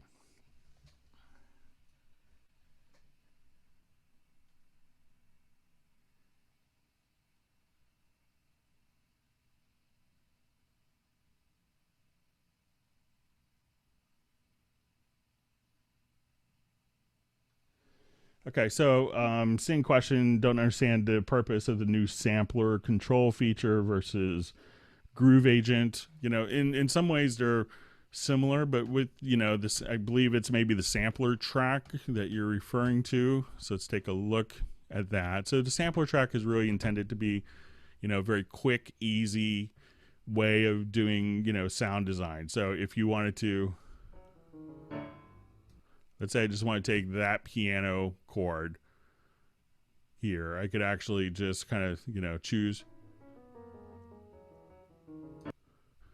I could take any little portion of an audio file. And the beauty of this is, you know, how easy it is to do, you know, just some very easy sample editing. So, and manipulation. So we have people who do like sound design for games, or just, you know, coming up with their own interesting sound design. You could actually just go to like the editor tab and select a range and just say, oh, let's create a sampler track based on that particular range right there. So you could just, you know, take any selected audio file if you wanted to, and just drag and drop it directly into the sampler without having to have a particular track open.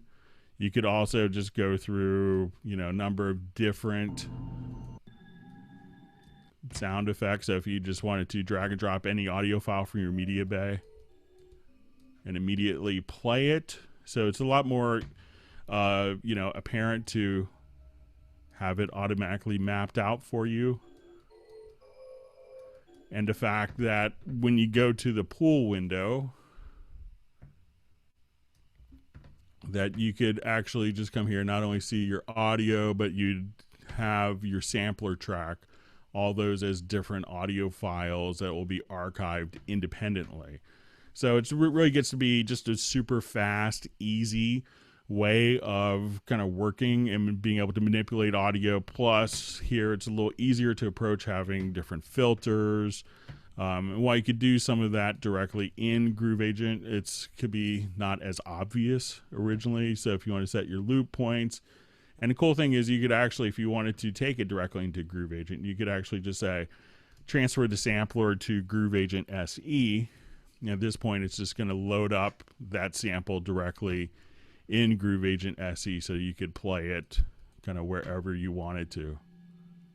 So you could just kind of go to Halion 6 or directly into Groove Agent SE or Groove Agent directly from the sampler track. But again, it's just going to kind of makes, dragging, dropping any audio file directly in and having it playable as a sample super fast and easy. So that's really kind of the intention of the sampler track.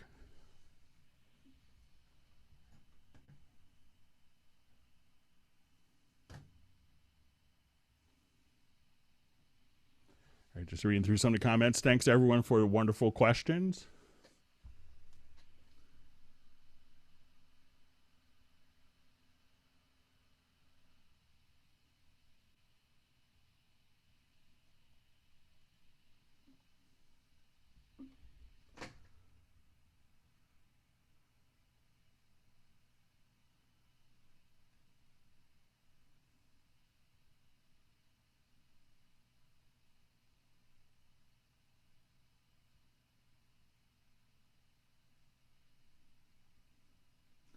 All right, just reading through some questions and comments.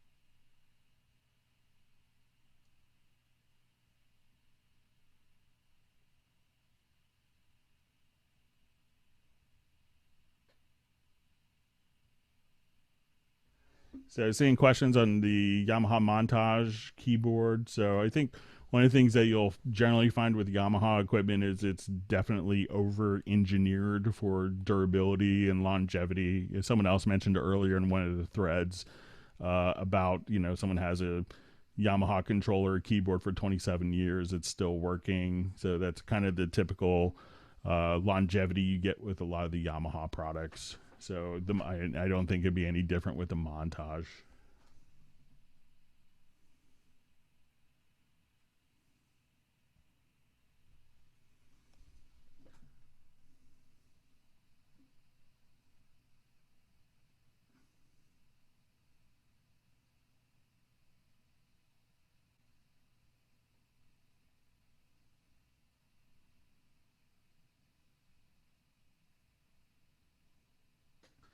Okay, so I'm seeing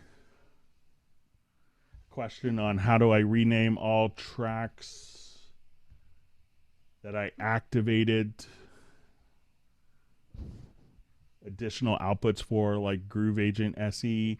Maybe if you could re-ask that question so I understand it a little better. It could be maybe when you are in Groove Agent SE and we go to, let's say, our output channels. Let me just come here.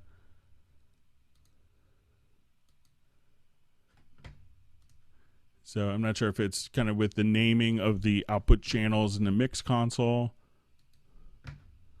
So as soon as that is turned on, those are kind of by the design of the plugin itself. But let's say if we deactivate it, we'll see a lot of those change. So I think those are just going to be fixed. But so I'm not sure if you could actually change the name of the outputs. I guess you can. So if you wanted to just double click here in the outputs, in the name below, you could rename the outputs for snare, toms, whatever. So I think that's maybe what the question was about. If not, just let me know in the comments.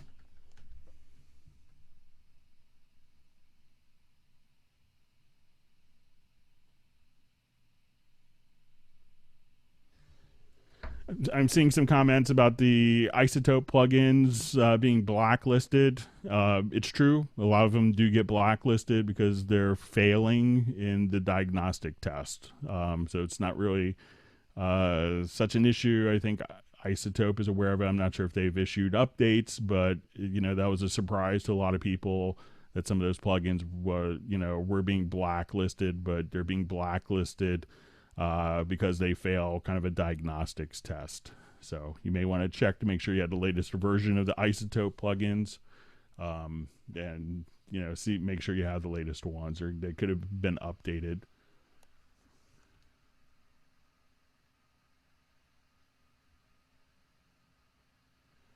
Okay, so someone just asked that we know we covered time stretching, but you wanted to just stretch like maybe the last note of a phrase. And so there's a number of ways of doing that. So let's say I just want to take like the last note maybe of this piano chord here. So now I could just select that range.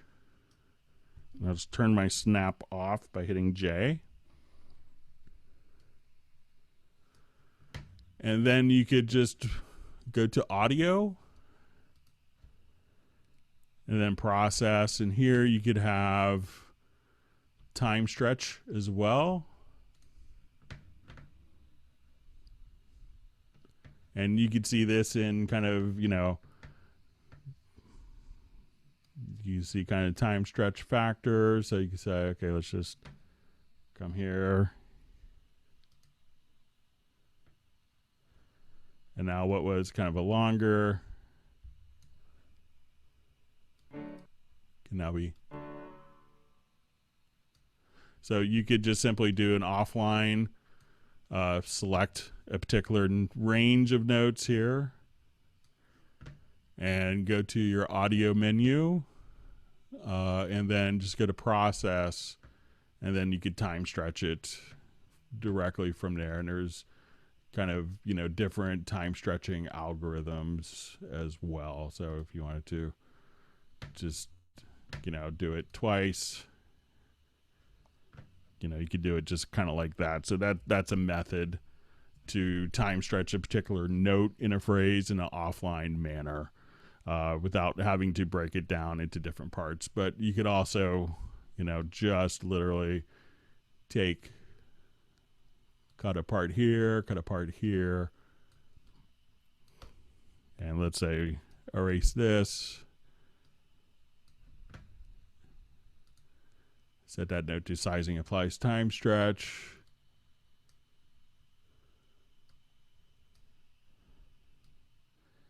And go from 2. And there's obviously different algorithms, but it's a pretty extreme example. But that method would work as well.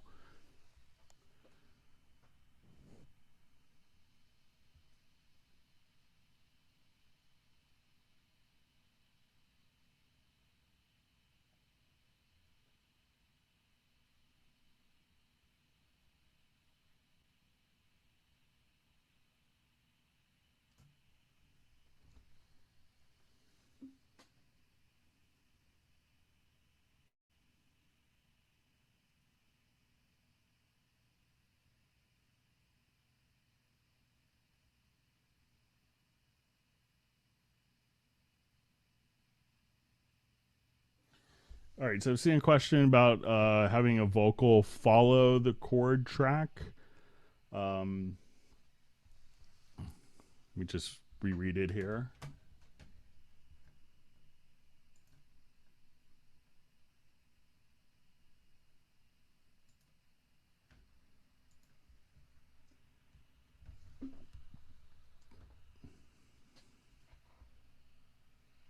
Okay, so saying when you let the, just gonna make it a little larger on my end so I can see it better.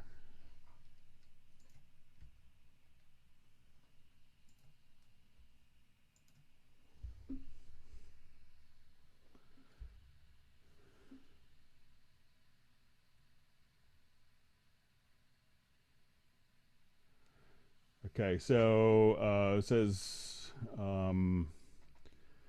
if I let audio vocal follow chord track, the audio changes. If I then drag the same audio file from the pool, it is already changed as the first.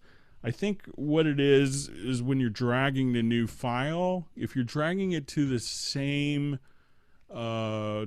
track, that it's still, you know, this is going to be kind of set from the track. So if you have the follow the chord voicings on for a particular track, that if when you drag a new audio file in, that it's going to assume, sorry about that, it's going to assume the different track settings. So If you copy it to a new track, I don't think it's going to follow the chord track. But if you copy it an audio file that hasn't been changed, it's not processing the audio, it's not rendering the results to the audio unless you specifically tell it to. But as you drag the files in on the same track, and if the chord follow the chord track setting is set on the track, that all the different files may follow that and may change. So if you want that, just make sure that try dragging it to maybe a new track below and see if it does that. But I think maybe if you're dragging it to the same track, that the track settings are set to follow the chord tracks, and hence it's kind of affecting the new file as well.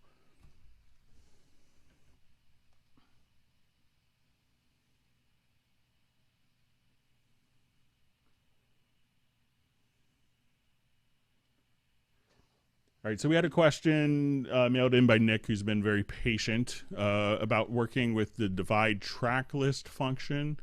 So let me just go ahead and let's revert this and how it shows up in the MixConsole. So let's say we have our project here, and we look at our MixConsole in the lower zone. So as soon as we have this set up, we're going to activate the divide track list feature by clicking on this icon here. So I wanted to take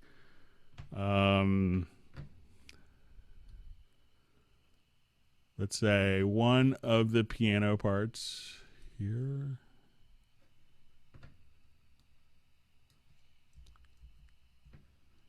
Oh, sorry. Okay, so I wanted to drag some of the tracks here up. And as we do this, it's going to kind of change the order.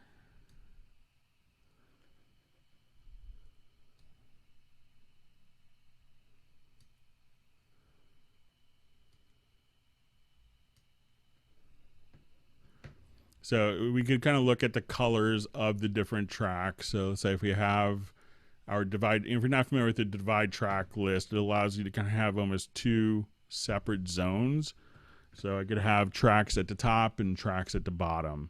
And we see that the Cubase will automatically arrange the MixConsole to match this up. And I think Nick discovered that when he came over here and turned the divide track list function off.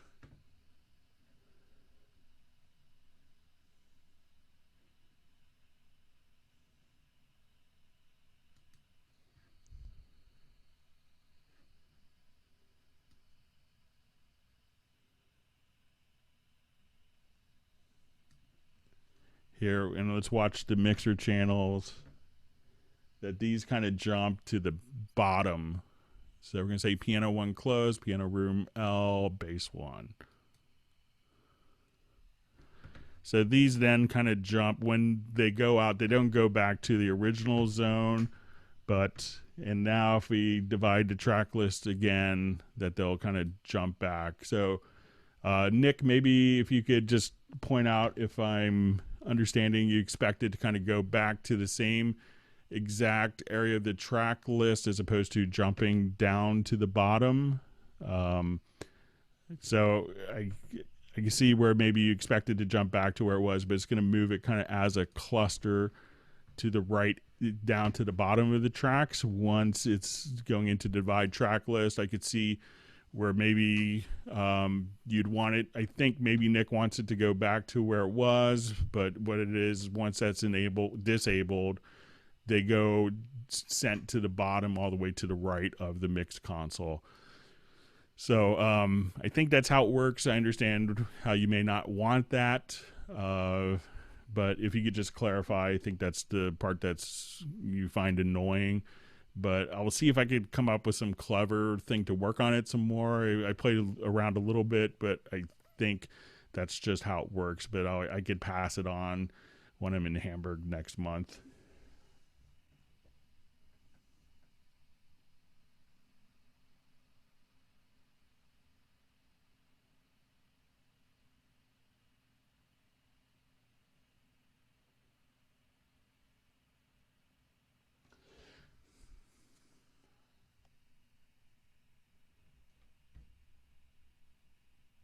All right, so we had a question on retrograde inversions from our last Hangout. I didn't figure out a way to do this automatically, but let's say if we have a particular MIDI event, let me just jump to another project.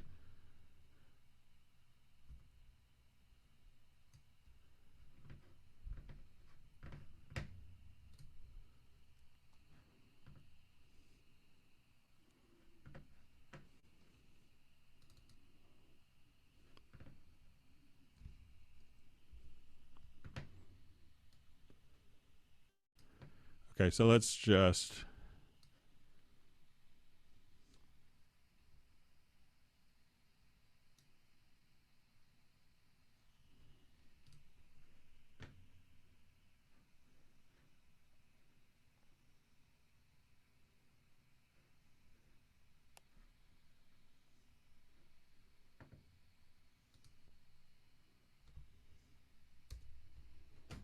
okay, so I haven't really found a proper way of doing the retrograde inversions for the melodic figure. I know some people, there's two different functions, and I'm sure you've discovered this. But one is to choose to mirror the note. So if you go to functions, and let's say I'll just duplicate this.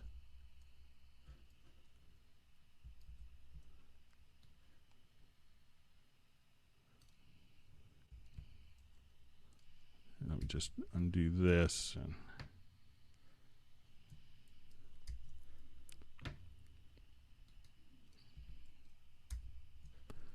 so let's say this is our little melodic motif. So I haven't figured out a clever way of doing retrograde inversions. I spent some time with it. But for someone that's looking to do something similar, if you go to functions, I know it's not technically a retrograde inversion. For someone, there's a reverse function.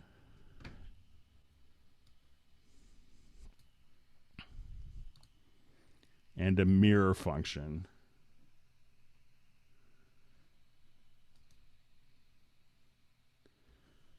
So I know these aren't, I don't know a way to kind of do that automatically to create a retrograde inversion. I'll continue to kind of play around with it, but I don't know, I haven't figured out a way to do that retrograde inversion. So I don't know if reversing the mirrored image does the trick. If that's, I'll have to kind of do some more studying on it, but I believe that's kind of what we're set to do currently automatically, other than having to do it manually.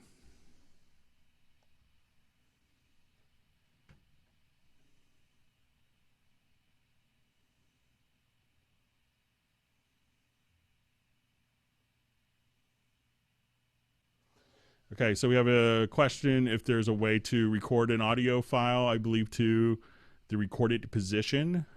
So let's say if I have just an audio file here that I've recorded.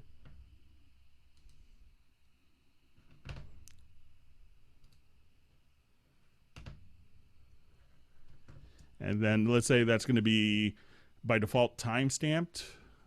Sorry about that. It's annoying. It goes into that view. So let's say if I've moved the position here, and if I select the correct tool, that'd be helpful. If you want it to move an audio file to its actual, original time or timestamp position, if you just right click on the audio file itself and go to move to, and then you could just choose origin, and that would automatically place that file directly at its original timestamp. And you could actually see the timestamp when you go into the pool window. So you could just come right here, and at this point you could actually, if we kind of just scroll over, you could see the origin times automatically be captured directly there. So to move an audio file to its origin time, just simply right click, go to move to origin. If you wanted to move that audio file to the cursor, you could just, again, right click and under move to, just choose to cursor. And we can see that file just pop right to the cursor position or right to the direct timestamp position of the origin.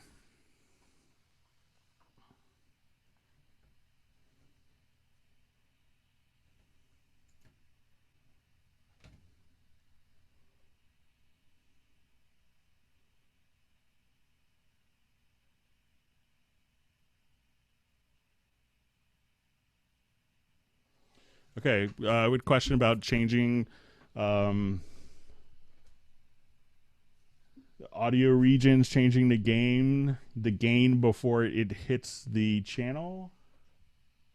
Volume automation. So there's a number of ways of doing this. One is to, helps if I grab the correct mouse. I have a couple different laptops here going to make the Hangout happen. So let's say I have this audio file. One is you could just adjust the clip gain like that, or if you wanted to just grab the draw tool, the pencil tool, you could just draw directly on the clips itself before it hits the channel,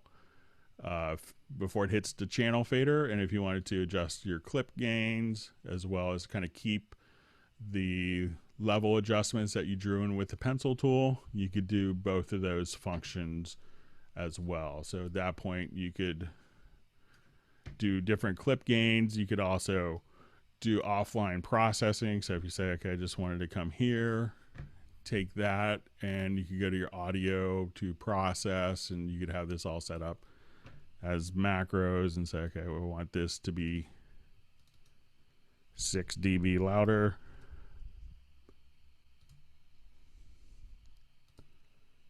So that's 3 different ways. So clip based, through offline processing, or using the draw tool on the clips. Those will all hit before the cursor, before the signal hits your fader. So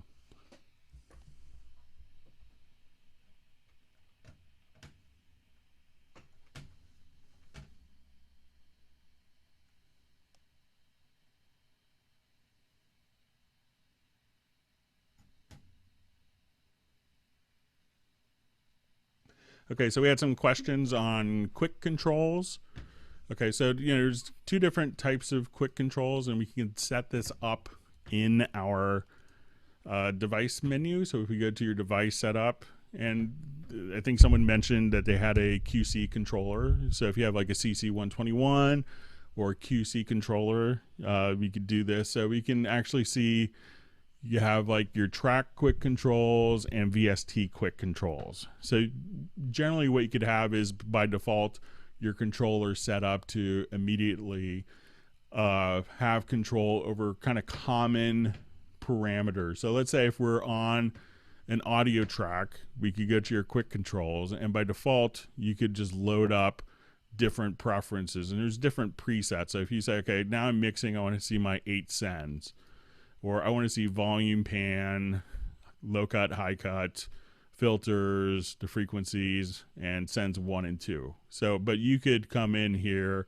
and be able to adjust any parameter that you want. If you have a synthesizer enabled, it'll give you kind of the default quick control settings here. So if we just have our retro log, we can go to your, and here we can see filter cutoff, filter resonance, distortion, but you could change these parameters to any parameter that's available. And the concept of the quick controls is to have kind of 8 go-to quick controls. So if I loaded up a different instrument, I would have kind of the 8 most relevant quick controls for that patch automatically derived from that particular instrument, loaded up with the preset. And you could, of course, just create all of your own different quick controls to customize it, so that if you have 8 rotary encoders on a like a CMC QC or a controller keyboard, those could be set up for your quick controls, and you'd have access to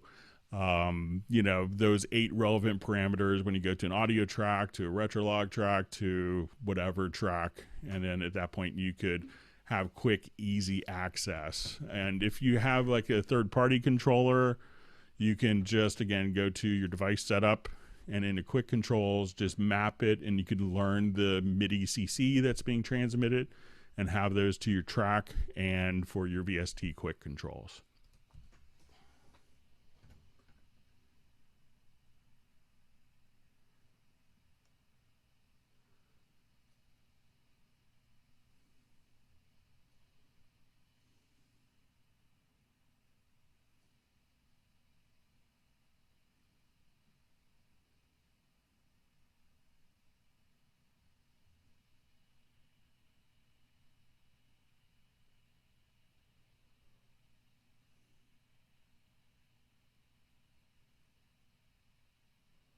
Okay, just going through comments. We have a lot of great questions coming in.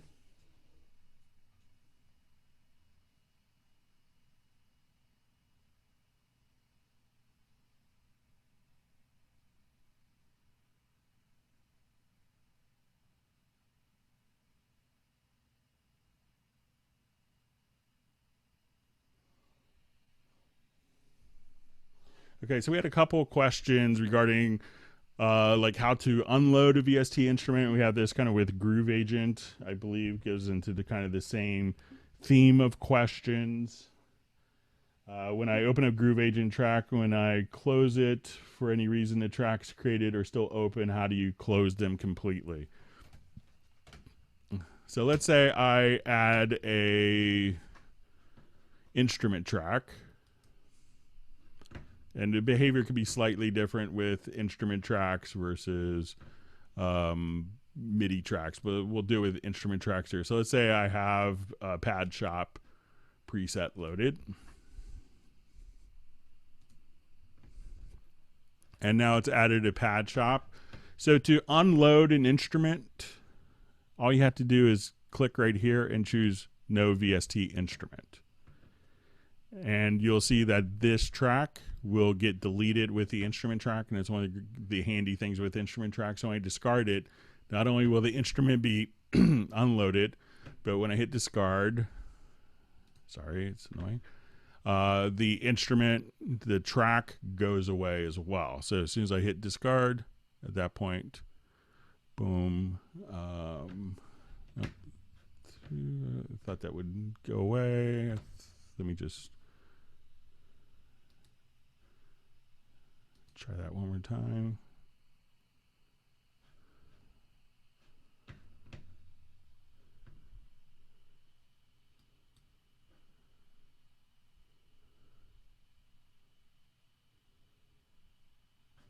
I'll just do it on a new project here.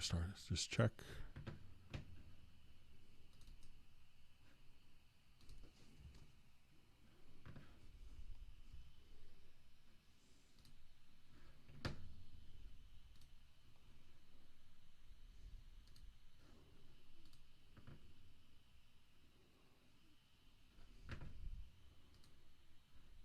Let's see if this goes away.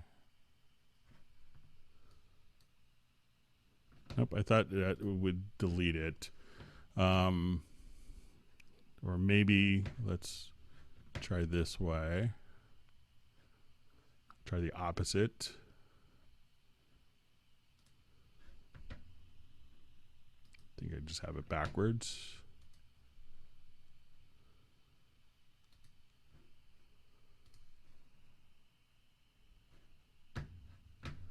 Then maybe if I come here, remove the selected track, then the instrument will become unloaded. So if you remove it from the selected track, that could do it. Or if you wanted to just unload the instrument, choose No VST Instrument from the top, and that will unload it. But you could unload the instrument and the track by deleting the instrument track itself. So just choose No VST Instrument, get rid of it. That will clean up the mixer, but that track will still be present.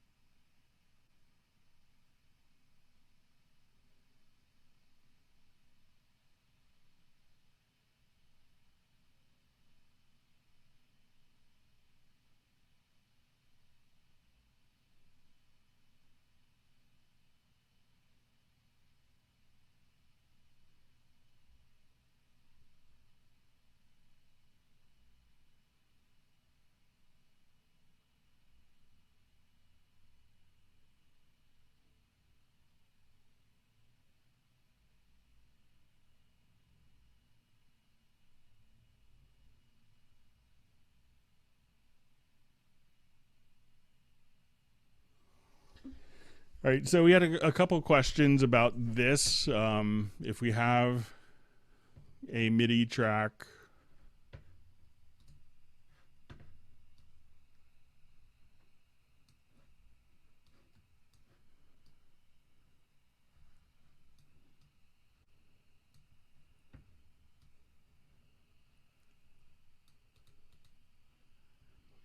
and let's say I just wanted to paint some notes in,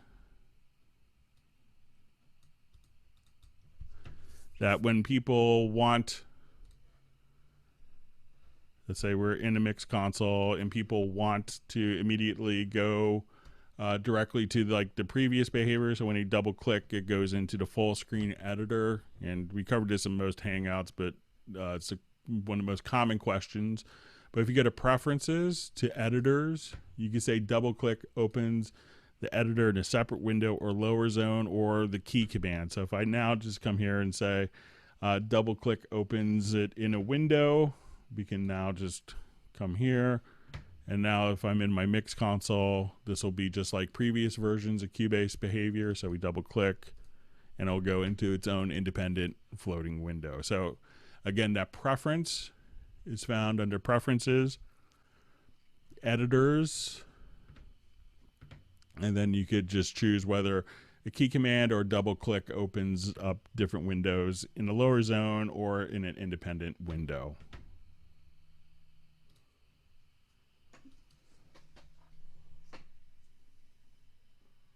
And there's a comment about sometimes if you have the lower zone editors with different controllers here,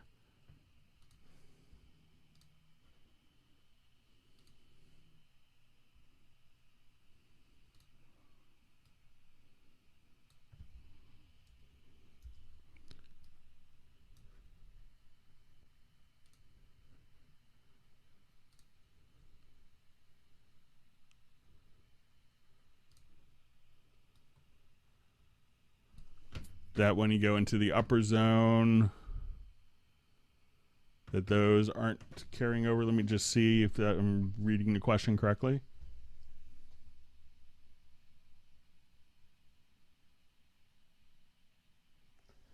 So it looks like I've seen that behavior in earlier versions, but make sure that you have the 903 because it looks like that carried over. So the question was that these aren't carrying over the controller lanes, I believe, into the full independent window. So it looks like it's carrying over. So check, and maybe I'm misunderstanding the question, but you check on that and see if the latest version fixes that.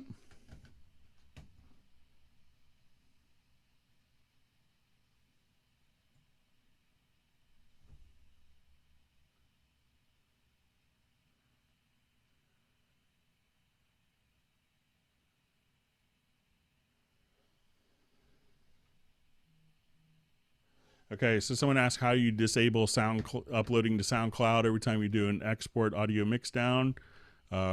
So when you go to your export audio mixdown, you just wanted to go to your post process and choose none. So you probably maybe had it to SoundCloud and then it's going to upload to SoundCloud every time you do a mixdown. But just right here, export audio mixdown in the bottom center, post process, choose none. Then that should stop exporting it to SoundCloud for you unintentionally. All right, so we had cymbal chokes on Groove Agent. We had this question. Sorry, it's been a lot of questions this Hangout. Thanks everyone for wonderful questions. And I think what you want to do is let's go ahead and load up. Let's see if I remember how to do this. Let me just...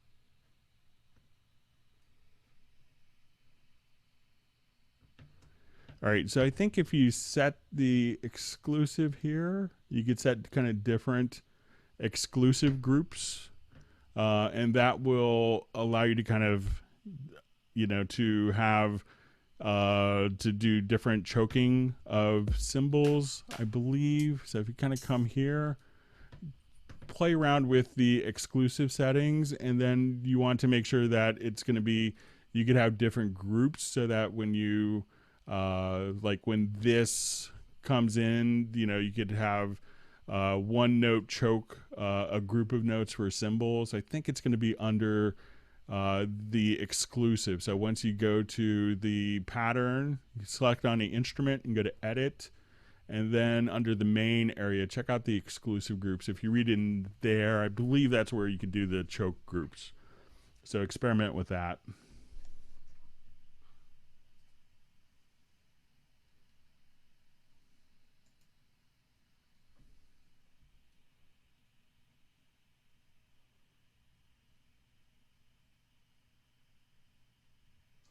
Yeah, there's a question on not being able to, export the video or your Cubase project to a video. This was part of the transition to the new video engine.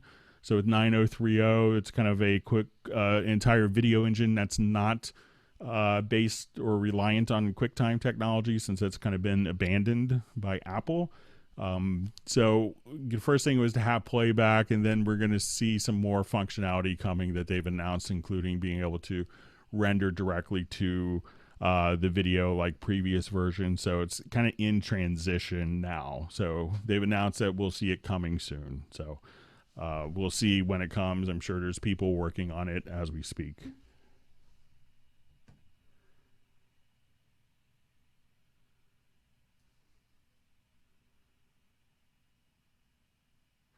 And I see a comment on Nuendo 8, and it's the same situation with Nuendo 8 as with Cubase 9030 in regards to rendering the video.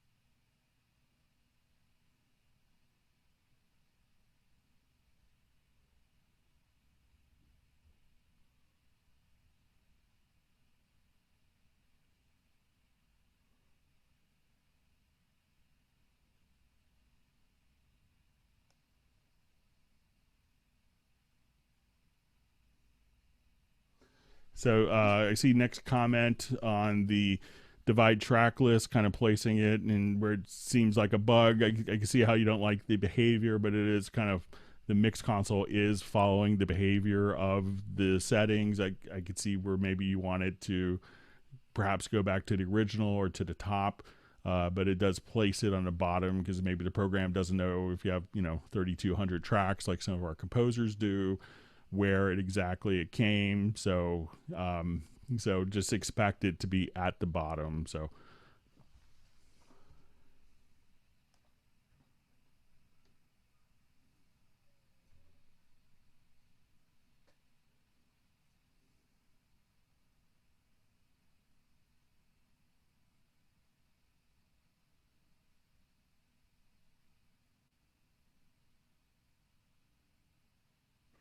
all right, so I'm seeing a question. How can you determine like the pitch of a drum? Let me just reread this real quick.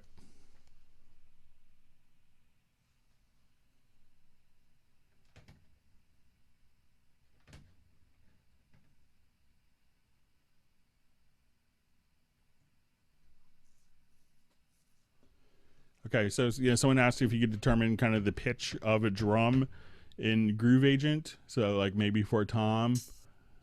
So let's say.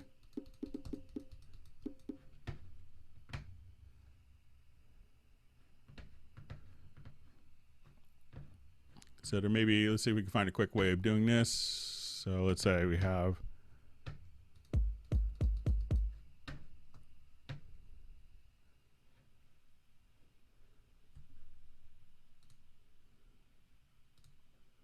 Maybe I'll just do this with the tuner.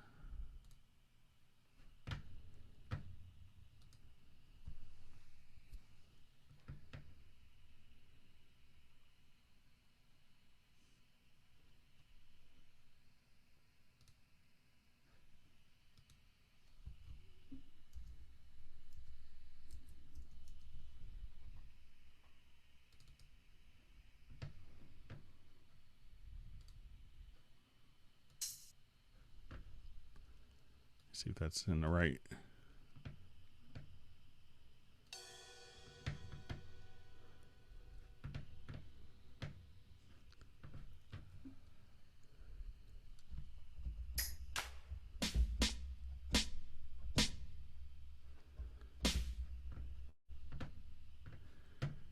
So one thing that you could do is just come here. So sometimes you might be able to determine the pitch of a tom. So you can see that's a D flat. So you could have the tuner, but you could also just come here, and one easy way of doing it is just we'll take a MIDI track.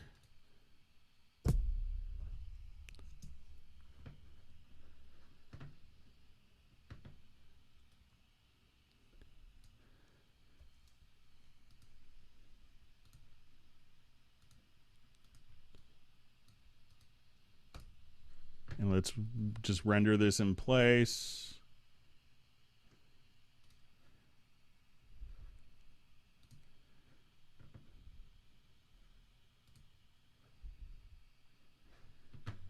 And then just go directly into the sample editor. And often going straight into Vari Audio will give you the pitch of the drum sound as well. So that's one way of determining pitch of different drum sounds. So it's always a good idea to have different drum sounds that are in tune with the song and in key.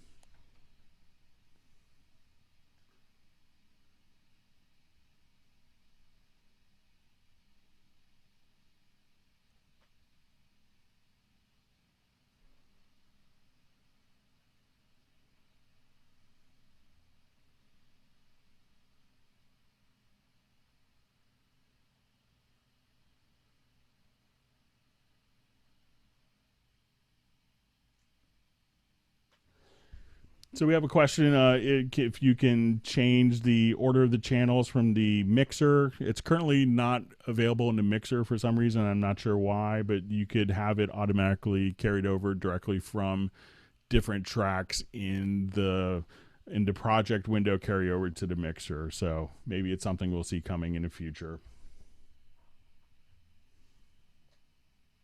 Okay, so we had a question, how do you install a Huey controller in Cubase 9? So if we come here, we could just go to your device setup, click on the plus sign, and you'll see Mackie Huey, and then just tell it where it's physically connected to for communication via MIDI or USB, and then you'd be all set.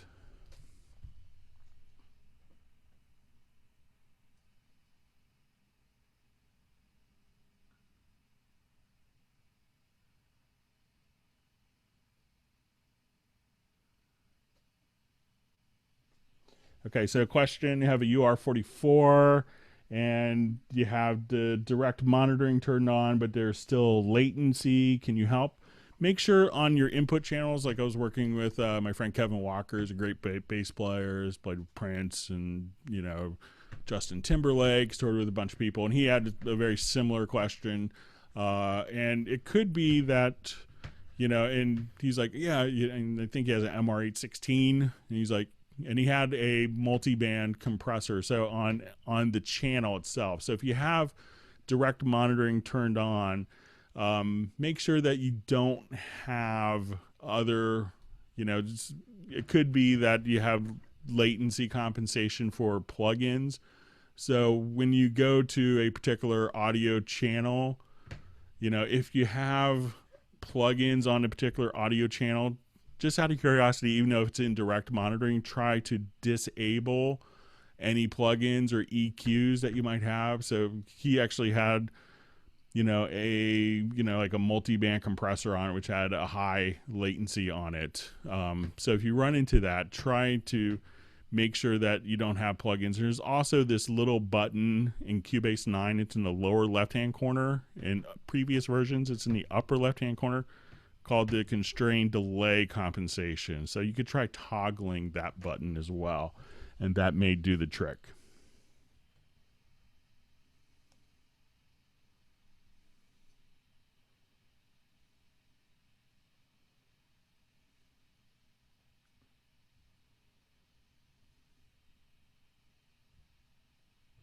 Okay, so we had a bunch of other questions emailed in. Let's go through some of those.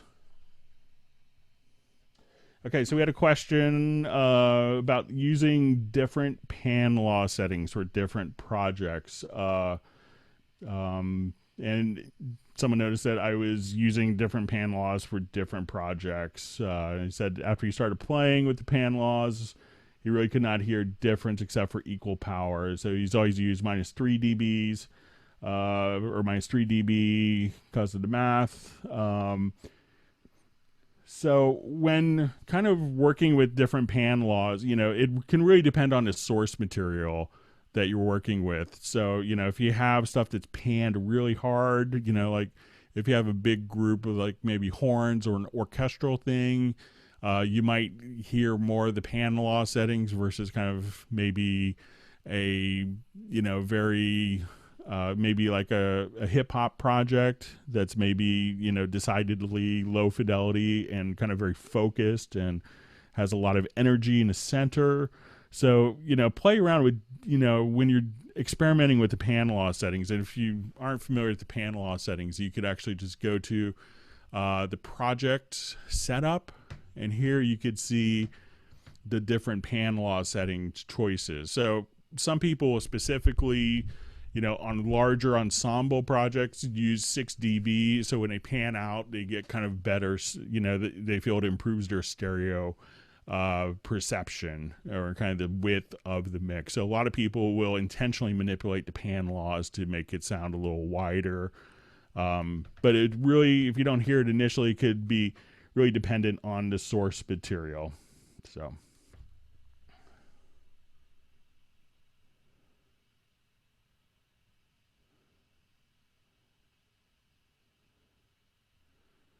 Okay, so let's go through some more.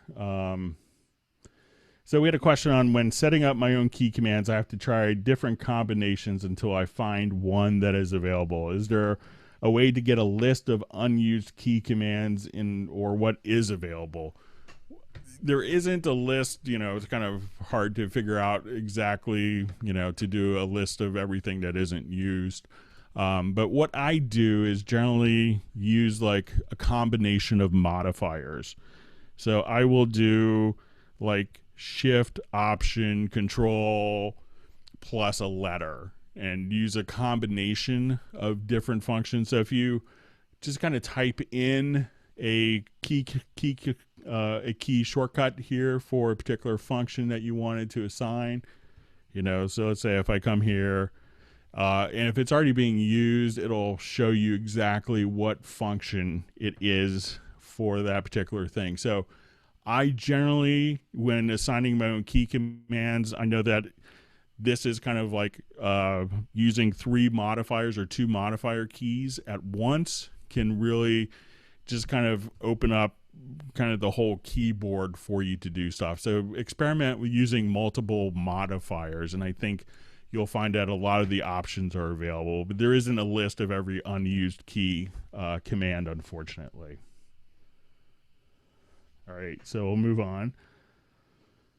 All right, so says sometimes when I record an instrument track, I end up with 2 or more of the same note in the same position. Is there a way to detect these instances and remove only the duplicated notes? So this actually goes to kind of an oldie but goodie MIDI feature. So you go to MIDI, to functions. Let me just select some MIDI data here. So it may not be active unless there's a MIDI part that's currently selected. And then there's a function called delete doubles. So that will probably take care of it. So again, sometimes your MIDI controller may be set to transmit different, like 2 different zones simultaneously. So just go to MIDI, functions, to delete doubles, and that should help.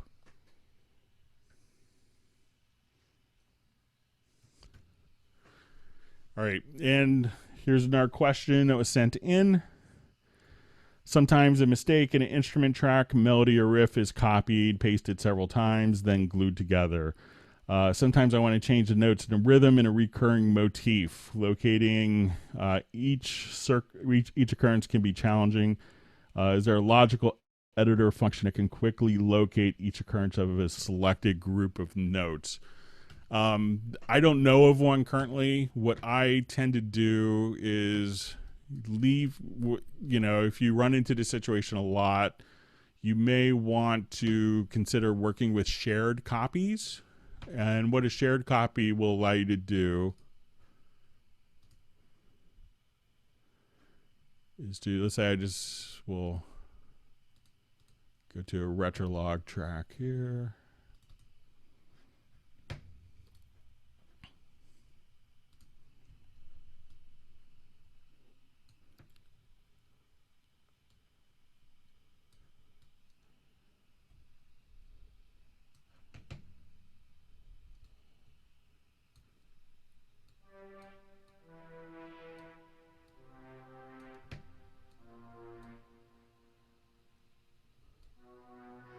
So let's say I have this as my MIDI event here. So if I make a copy just by holding down the Alt key, I can make a copy. And let's say if you do that a number of times, these are independent parts. But if I make a copy, hold down the Alt or Option plus the Shift key, this gives me a shared copy. So now if I come to this part and move a particular note here, let's say I take this note, you'll notice that all three parts will automatically update because it's a shared copy. So if you find yourself doing that a lot, try working with shared copies. I know you indicated, I think this is from Taylor, that he was gluing the parts together, but if you could avoid it, working with shared copies can really, speed up this workflow process. So if you wanted to change one part, you don't have to go and recopy all the parts. They'll just all be shared. So any changes you make in this part are automatically reflected in the shared copies. So as I move that note up, you see it in the second and third parts go up and down.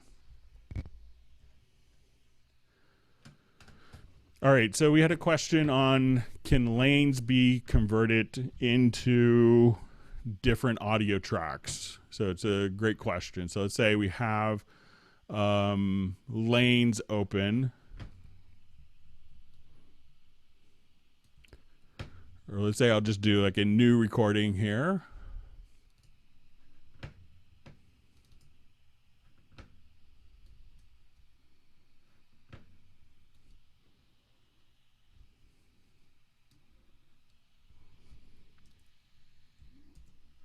Let me just set my offset to 0.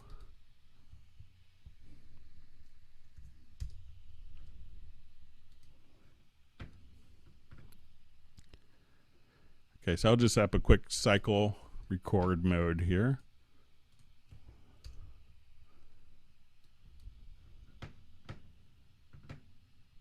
And we'll open up our lanes.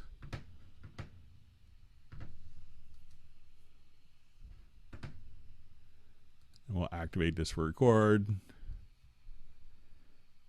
So these are all be kind of on one audio track, and each new pass will be turned into a new lane. So as soon as we do this, if I wanted to select the lanes here, hold down the Shift key, I could right click and we can say create tracks from lanes. And now they're all laid out for us on independent audio tracks. So we have a lot of people, when they're stacking vocals, like maybe doing like gang background vocals, they just wanted to do like one pass after another pass after another pass, just kind of to keep in the groove or the flow of the recording. So they'll just record it in lanes and then turn it directly into audio tracks. So select the lanes themselves by holding down the Shift key and then right click, and then you'll see you'll see the create tracks from lanes, just like that. So that'll do the trick for you.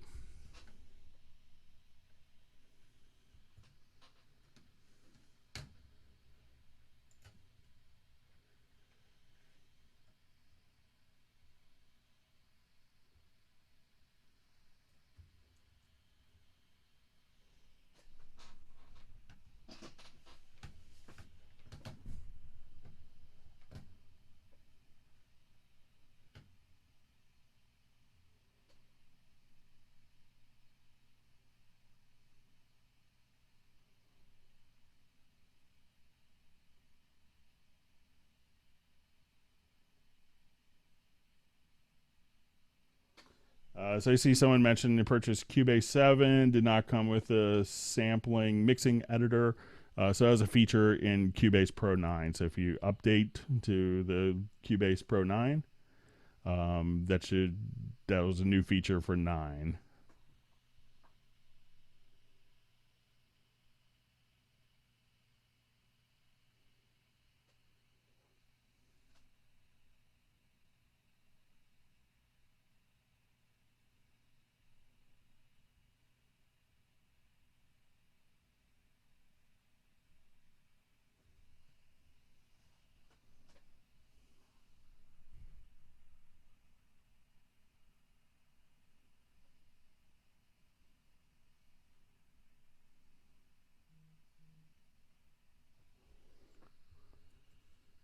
Okay, we'll go through some more questions.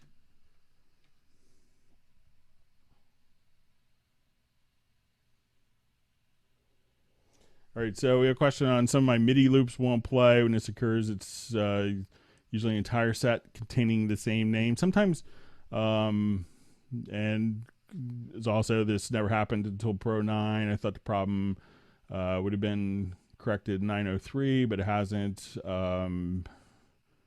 So if you want to send me, I think this is from Taylor as well. If you want to send me a list of different ones that aren't working, sometimes with the MIDI loops, some of the instruments may take, because it's going to load up the instrument in the background. So it may take a little bit longer. So I see a lot of people sometimes, go to the MIDI loop and they start playing. It doesn't work. Oh, this doesn't work. And the instrument may be loading up a large patch of samples.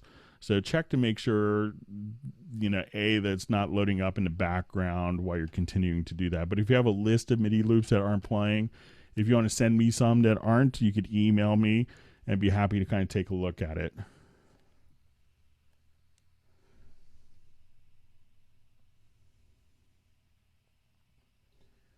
Okay, so we had a question just on renaming particular tracks. So let's say I was lame and I just recalled this this file here, audio01, a bunch of times. So let's say if I come here and I'm just double click and add an audio track, I have that track armed for record. I'll take out a cycle.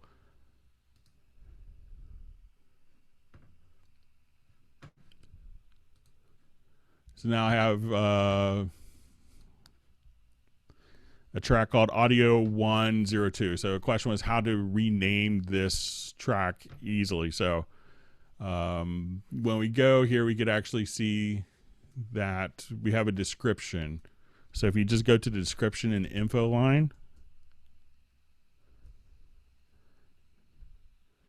you could just double click and in the description field in the file here, and then you could hold, if you have multiple tracks, you could, I believe, just hold down shift, but that way you could rename the file. So when you go into your audio pool window, you can now see all of your different file names automatically carry over.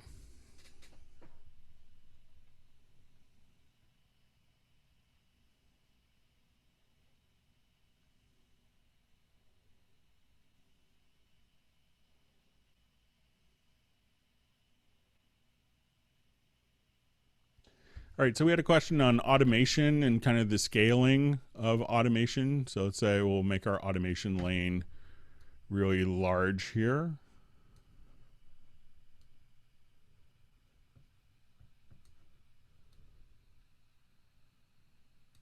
All right, so let's say we have our automation. We want it to scale. So someone had asked why holding down a control key.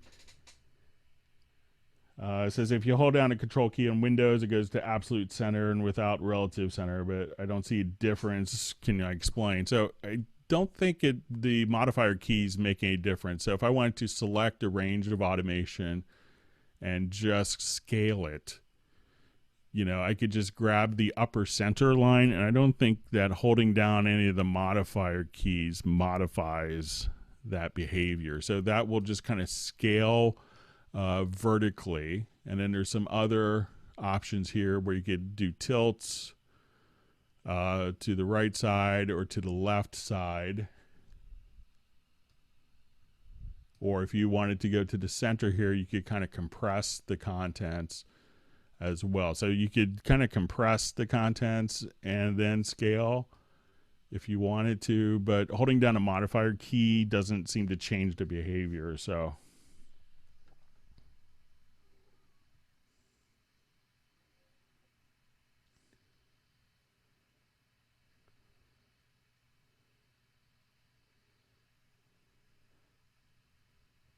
all right, and also we had a topic on like the remote control editor. So let's say on a particular plugin,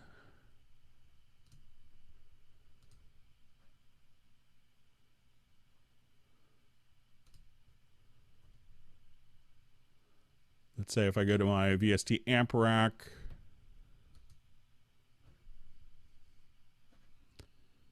all right, so now if you wanted to right click, we could see the remote control editor function. And here you could actually kind of just change which functions will be set up for your, your controller. So if you wanted different functions to be remapped, you can kind of come here for different controllers. So you can say, okay, this is how it's going to be set up for my Yamaha Nuage, my System 5. So you could have different layouts for different controllers. And I don't think this works for like a generic remote. So it's going to be primarily used for dedicated control surfaces. But this way you can pick and choose exactly which functions show up and which ones have priorities for your needs. So I'm not sure if you could have it work, but you could maybe have different ones set up for your remote control here, and then use like a MIDI controller for dedicated quick controls for different functions. So if you wanted to use a combination of quick controls from like an Axiom keyboard, I think the question had asked, in addition to the quick control, in addition to the remote control editor for the plugin, that those can be set up to work together. I haven't tried it with a controller keyboard yet, but I think you could use both of them together.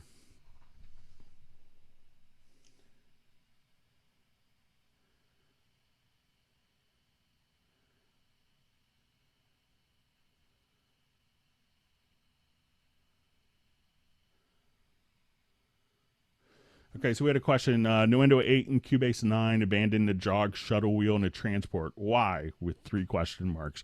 While it's not visually there, all the functions are still in the keyboard shortcuts. So if you go to your key commands, you could still set up all of the jog shuttle wheels. So I asked kind of the same question when it disappeared. One of the responses I got was they didn't seem like a lot of people were using it, and but it's still but all the functions you could still get from your transport controls in your keyboard shortcuts. So I know a lot of people have those mapped to different keyboard shortcuts for navigating by frame or by setting up different levels of kind of scrubbing. So true, it's not there, but it's the functions are still in the program. Okay, so we have a question: have tracks not recorded to a click track, which goes from one tempo to another and one signature to another. Should I create a tempo track before changing the tempo of the files themselves? And the audio also needs free audio warp. Will that function with a tempo track? So we'll show you a couple tricks with this.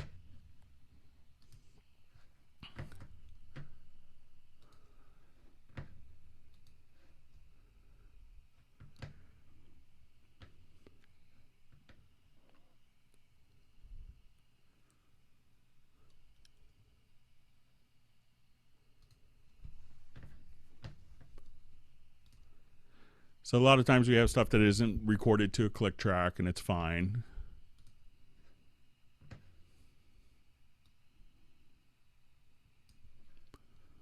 So let's say if we have a particular recording here.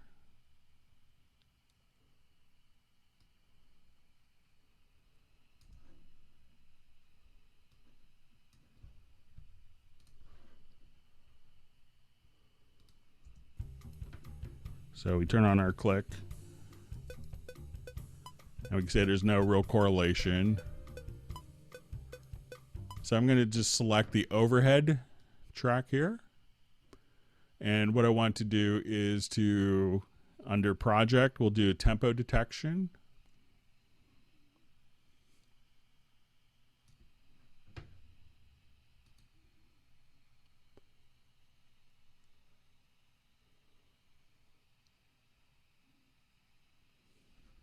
So now when we play it,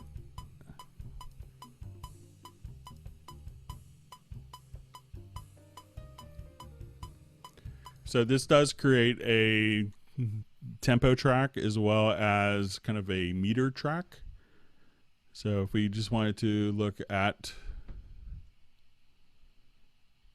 our tempo track here, so we can see that it's created and extracted the tempo map from the actual audio file itself. Now, if you, in the question, they mentioned doing all sorts of, different tempo signatures and time signatures. So let's come here. So at this point, we want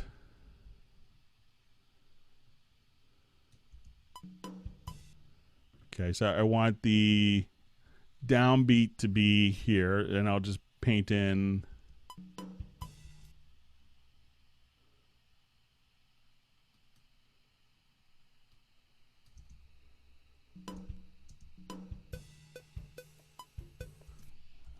just got 1 too early.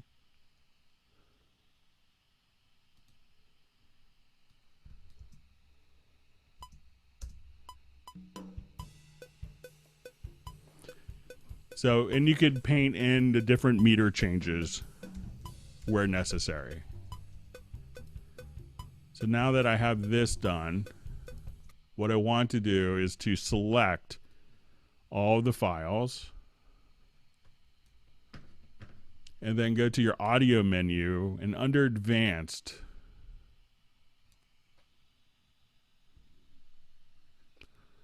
we want to choose set definition from tempo. What that's going to do is embed the tempo changes on every single beat as metadata into the audio files. So take just a second. So every single beat where there's a tempo change, that information as metadata is going to be embedded. We can do it in the audio files or just within the project itself. And now I can freely change the tempo. Let's say to 166.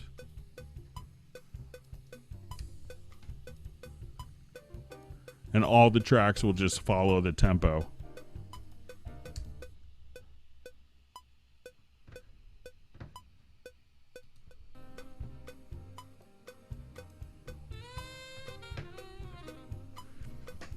So that way you could do kind of free warping across multiple tracks very easily.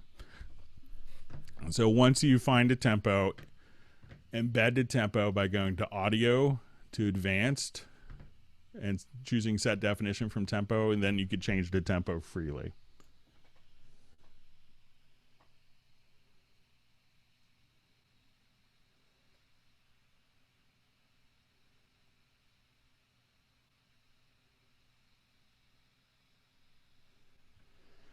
All right, so we had a question on kind of like chopping up audio and creating an instrument from it. So let's go ahead and show you a quick way of doing that with Groove Agent SE.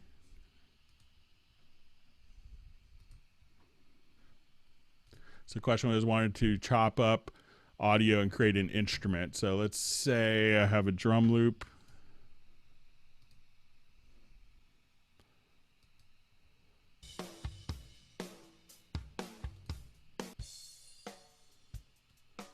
So what I could do is I'm going to drag this drum loop to an instrument pad. And then within Groove Agent SE or Groove Agent, we could click on Slice, and now Once the slice tab is created under edit, we can choose create slices. And now each of the different drum sounds will be mapped.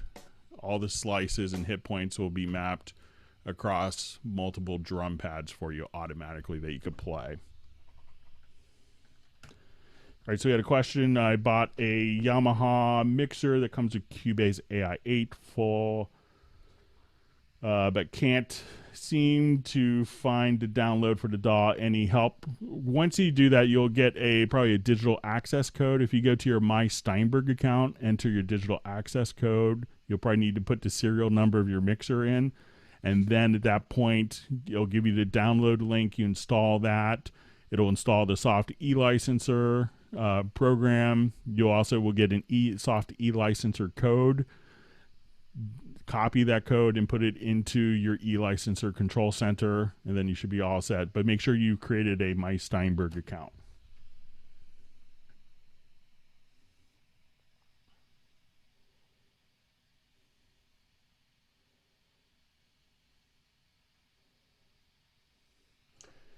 All right, so I see a question. I had issues with the Cubase 903 update. I'm on 16 core Win 7 box. Got crazy dropouts, changed ASIO buffer and disk streams. Finally had to go back to 902. I believe that there is an issue in Windows 10 and Windows 7 with using more than 10 cores. There is a article on the Steinberg website about that. I don't think it's our issue. But you may want to just research that. And I think that may be help you with that.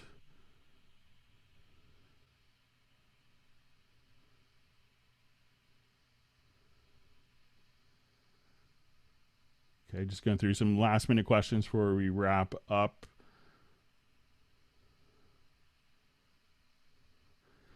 Okay, so I see, can you drag last hit point in one drum track and mirror that movement in all other drum tracks within a folder?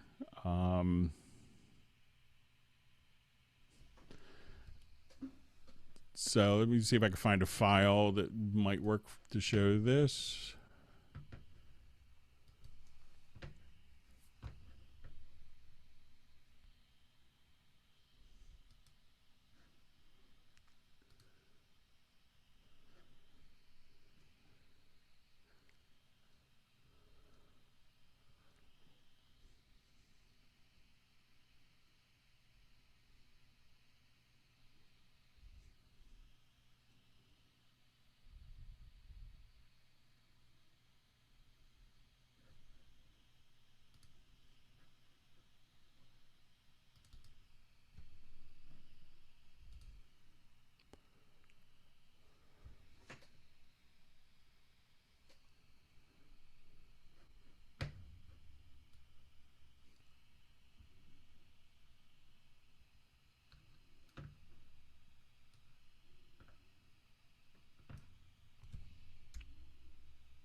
All right, so I think if we have our drums set up, let's just select our drums here.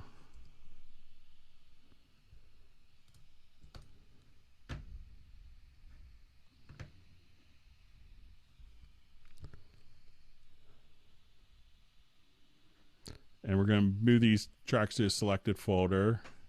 All right, I'm just going to reread the question here, make sure I'm understanding.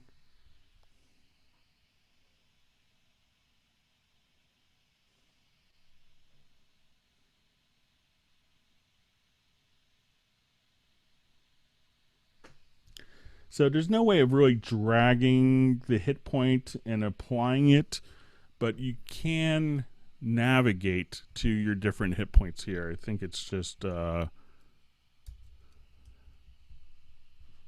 get the right key command.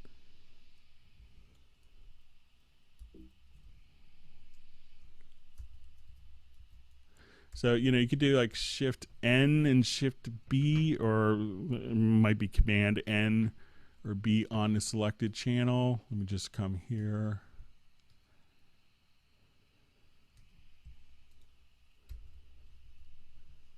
Nope, it's not that. Just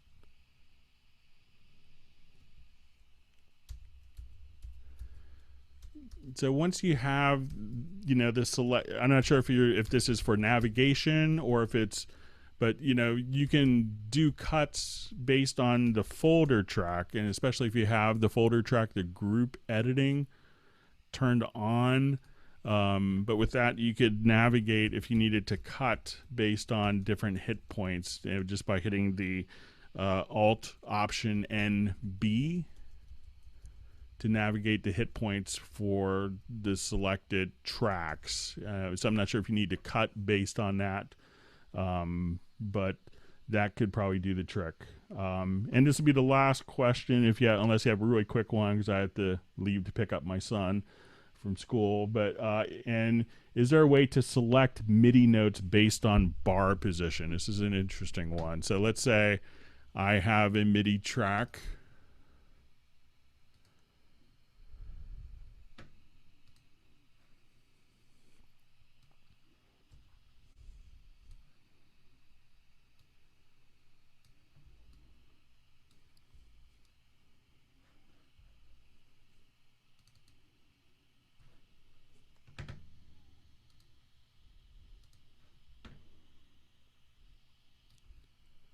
And while we're in the drum editor, I saw another question on how come we can't do the create drum map name for Machine. And I think it's because Machine isn't a VST3 instrument. So if I come here, let me just turn my snap to, let's say, 16th notes.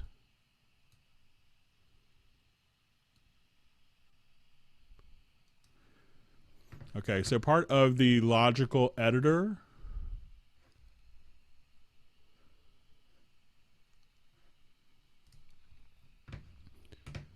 I could say we want to select, say, MIDI notes, and we want to set their MIDI notes in position inside the bar range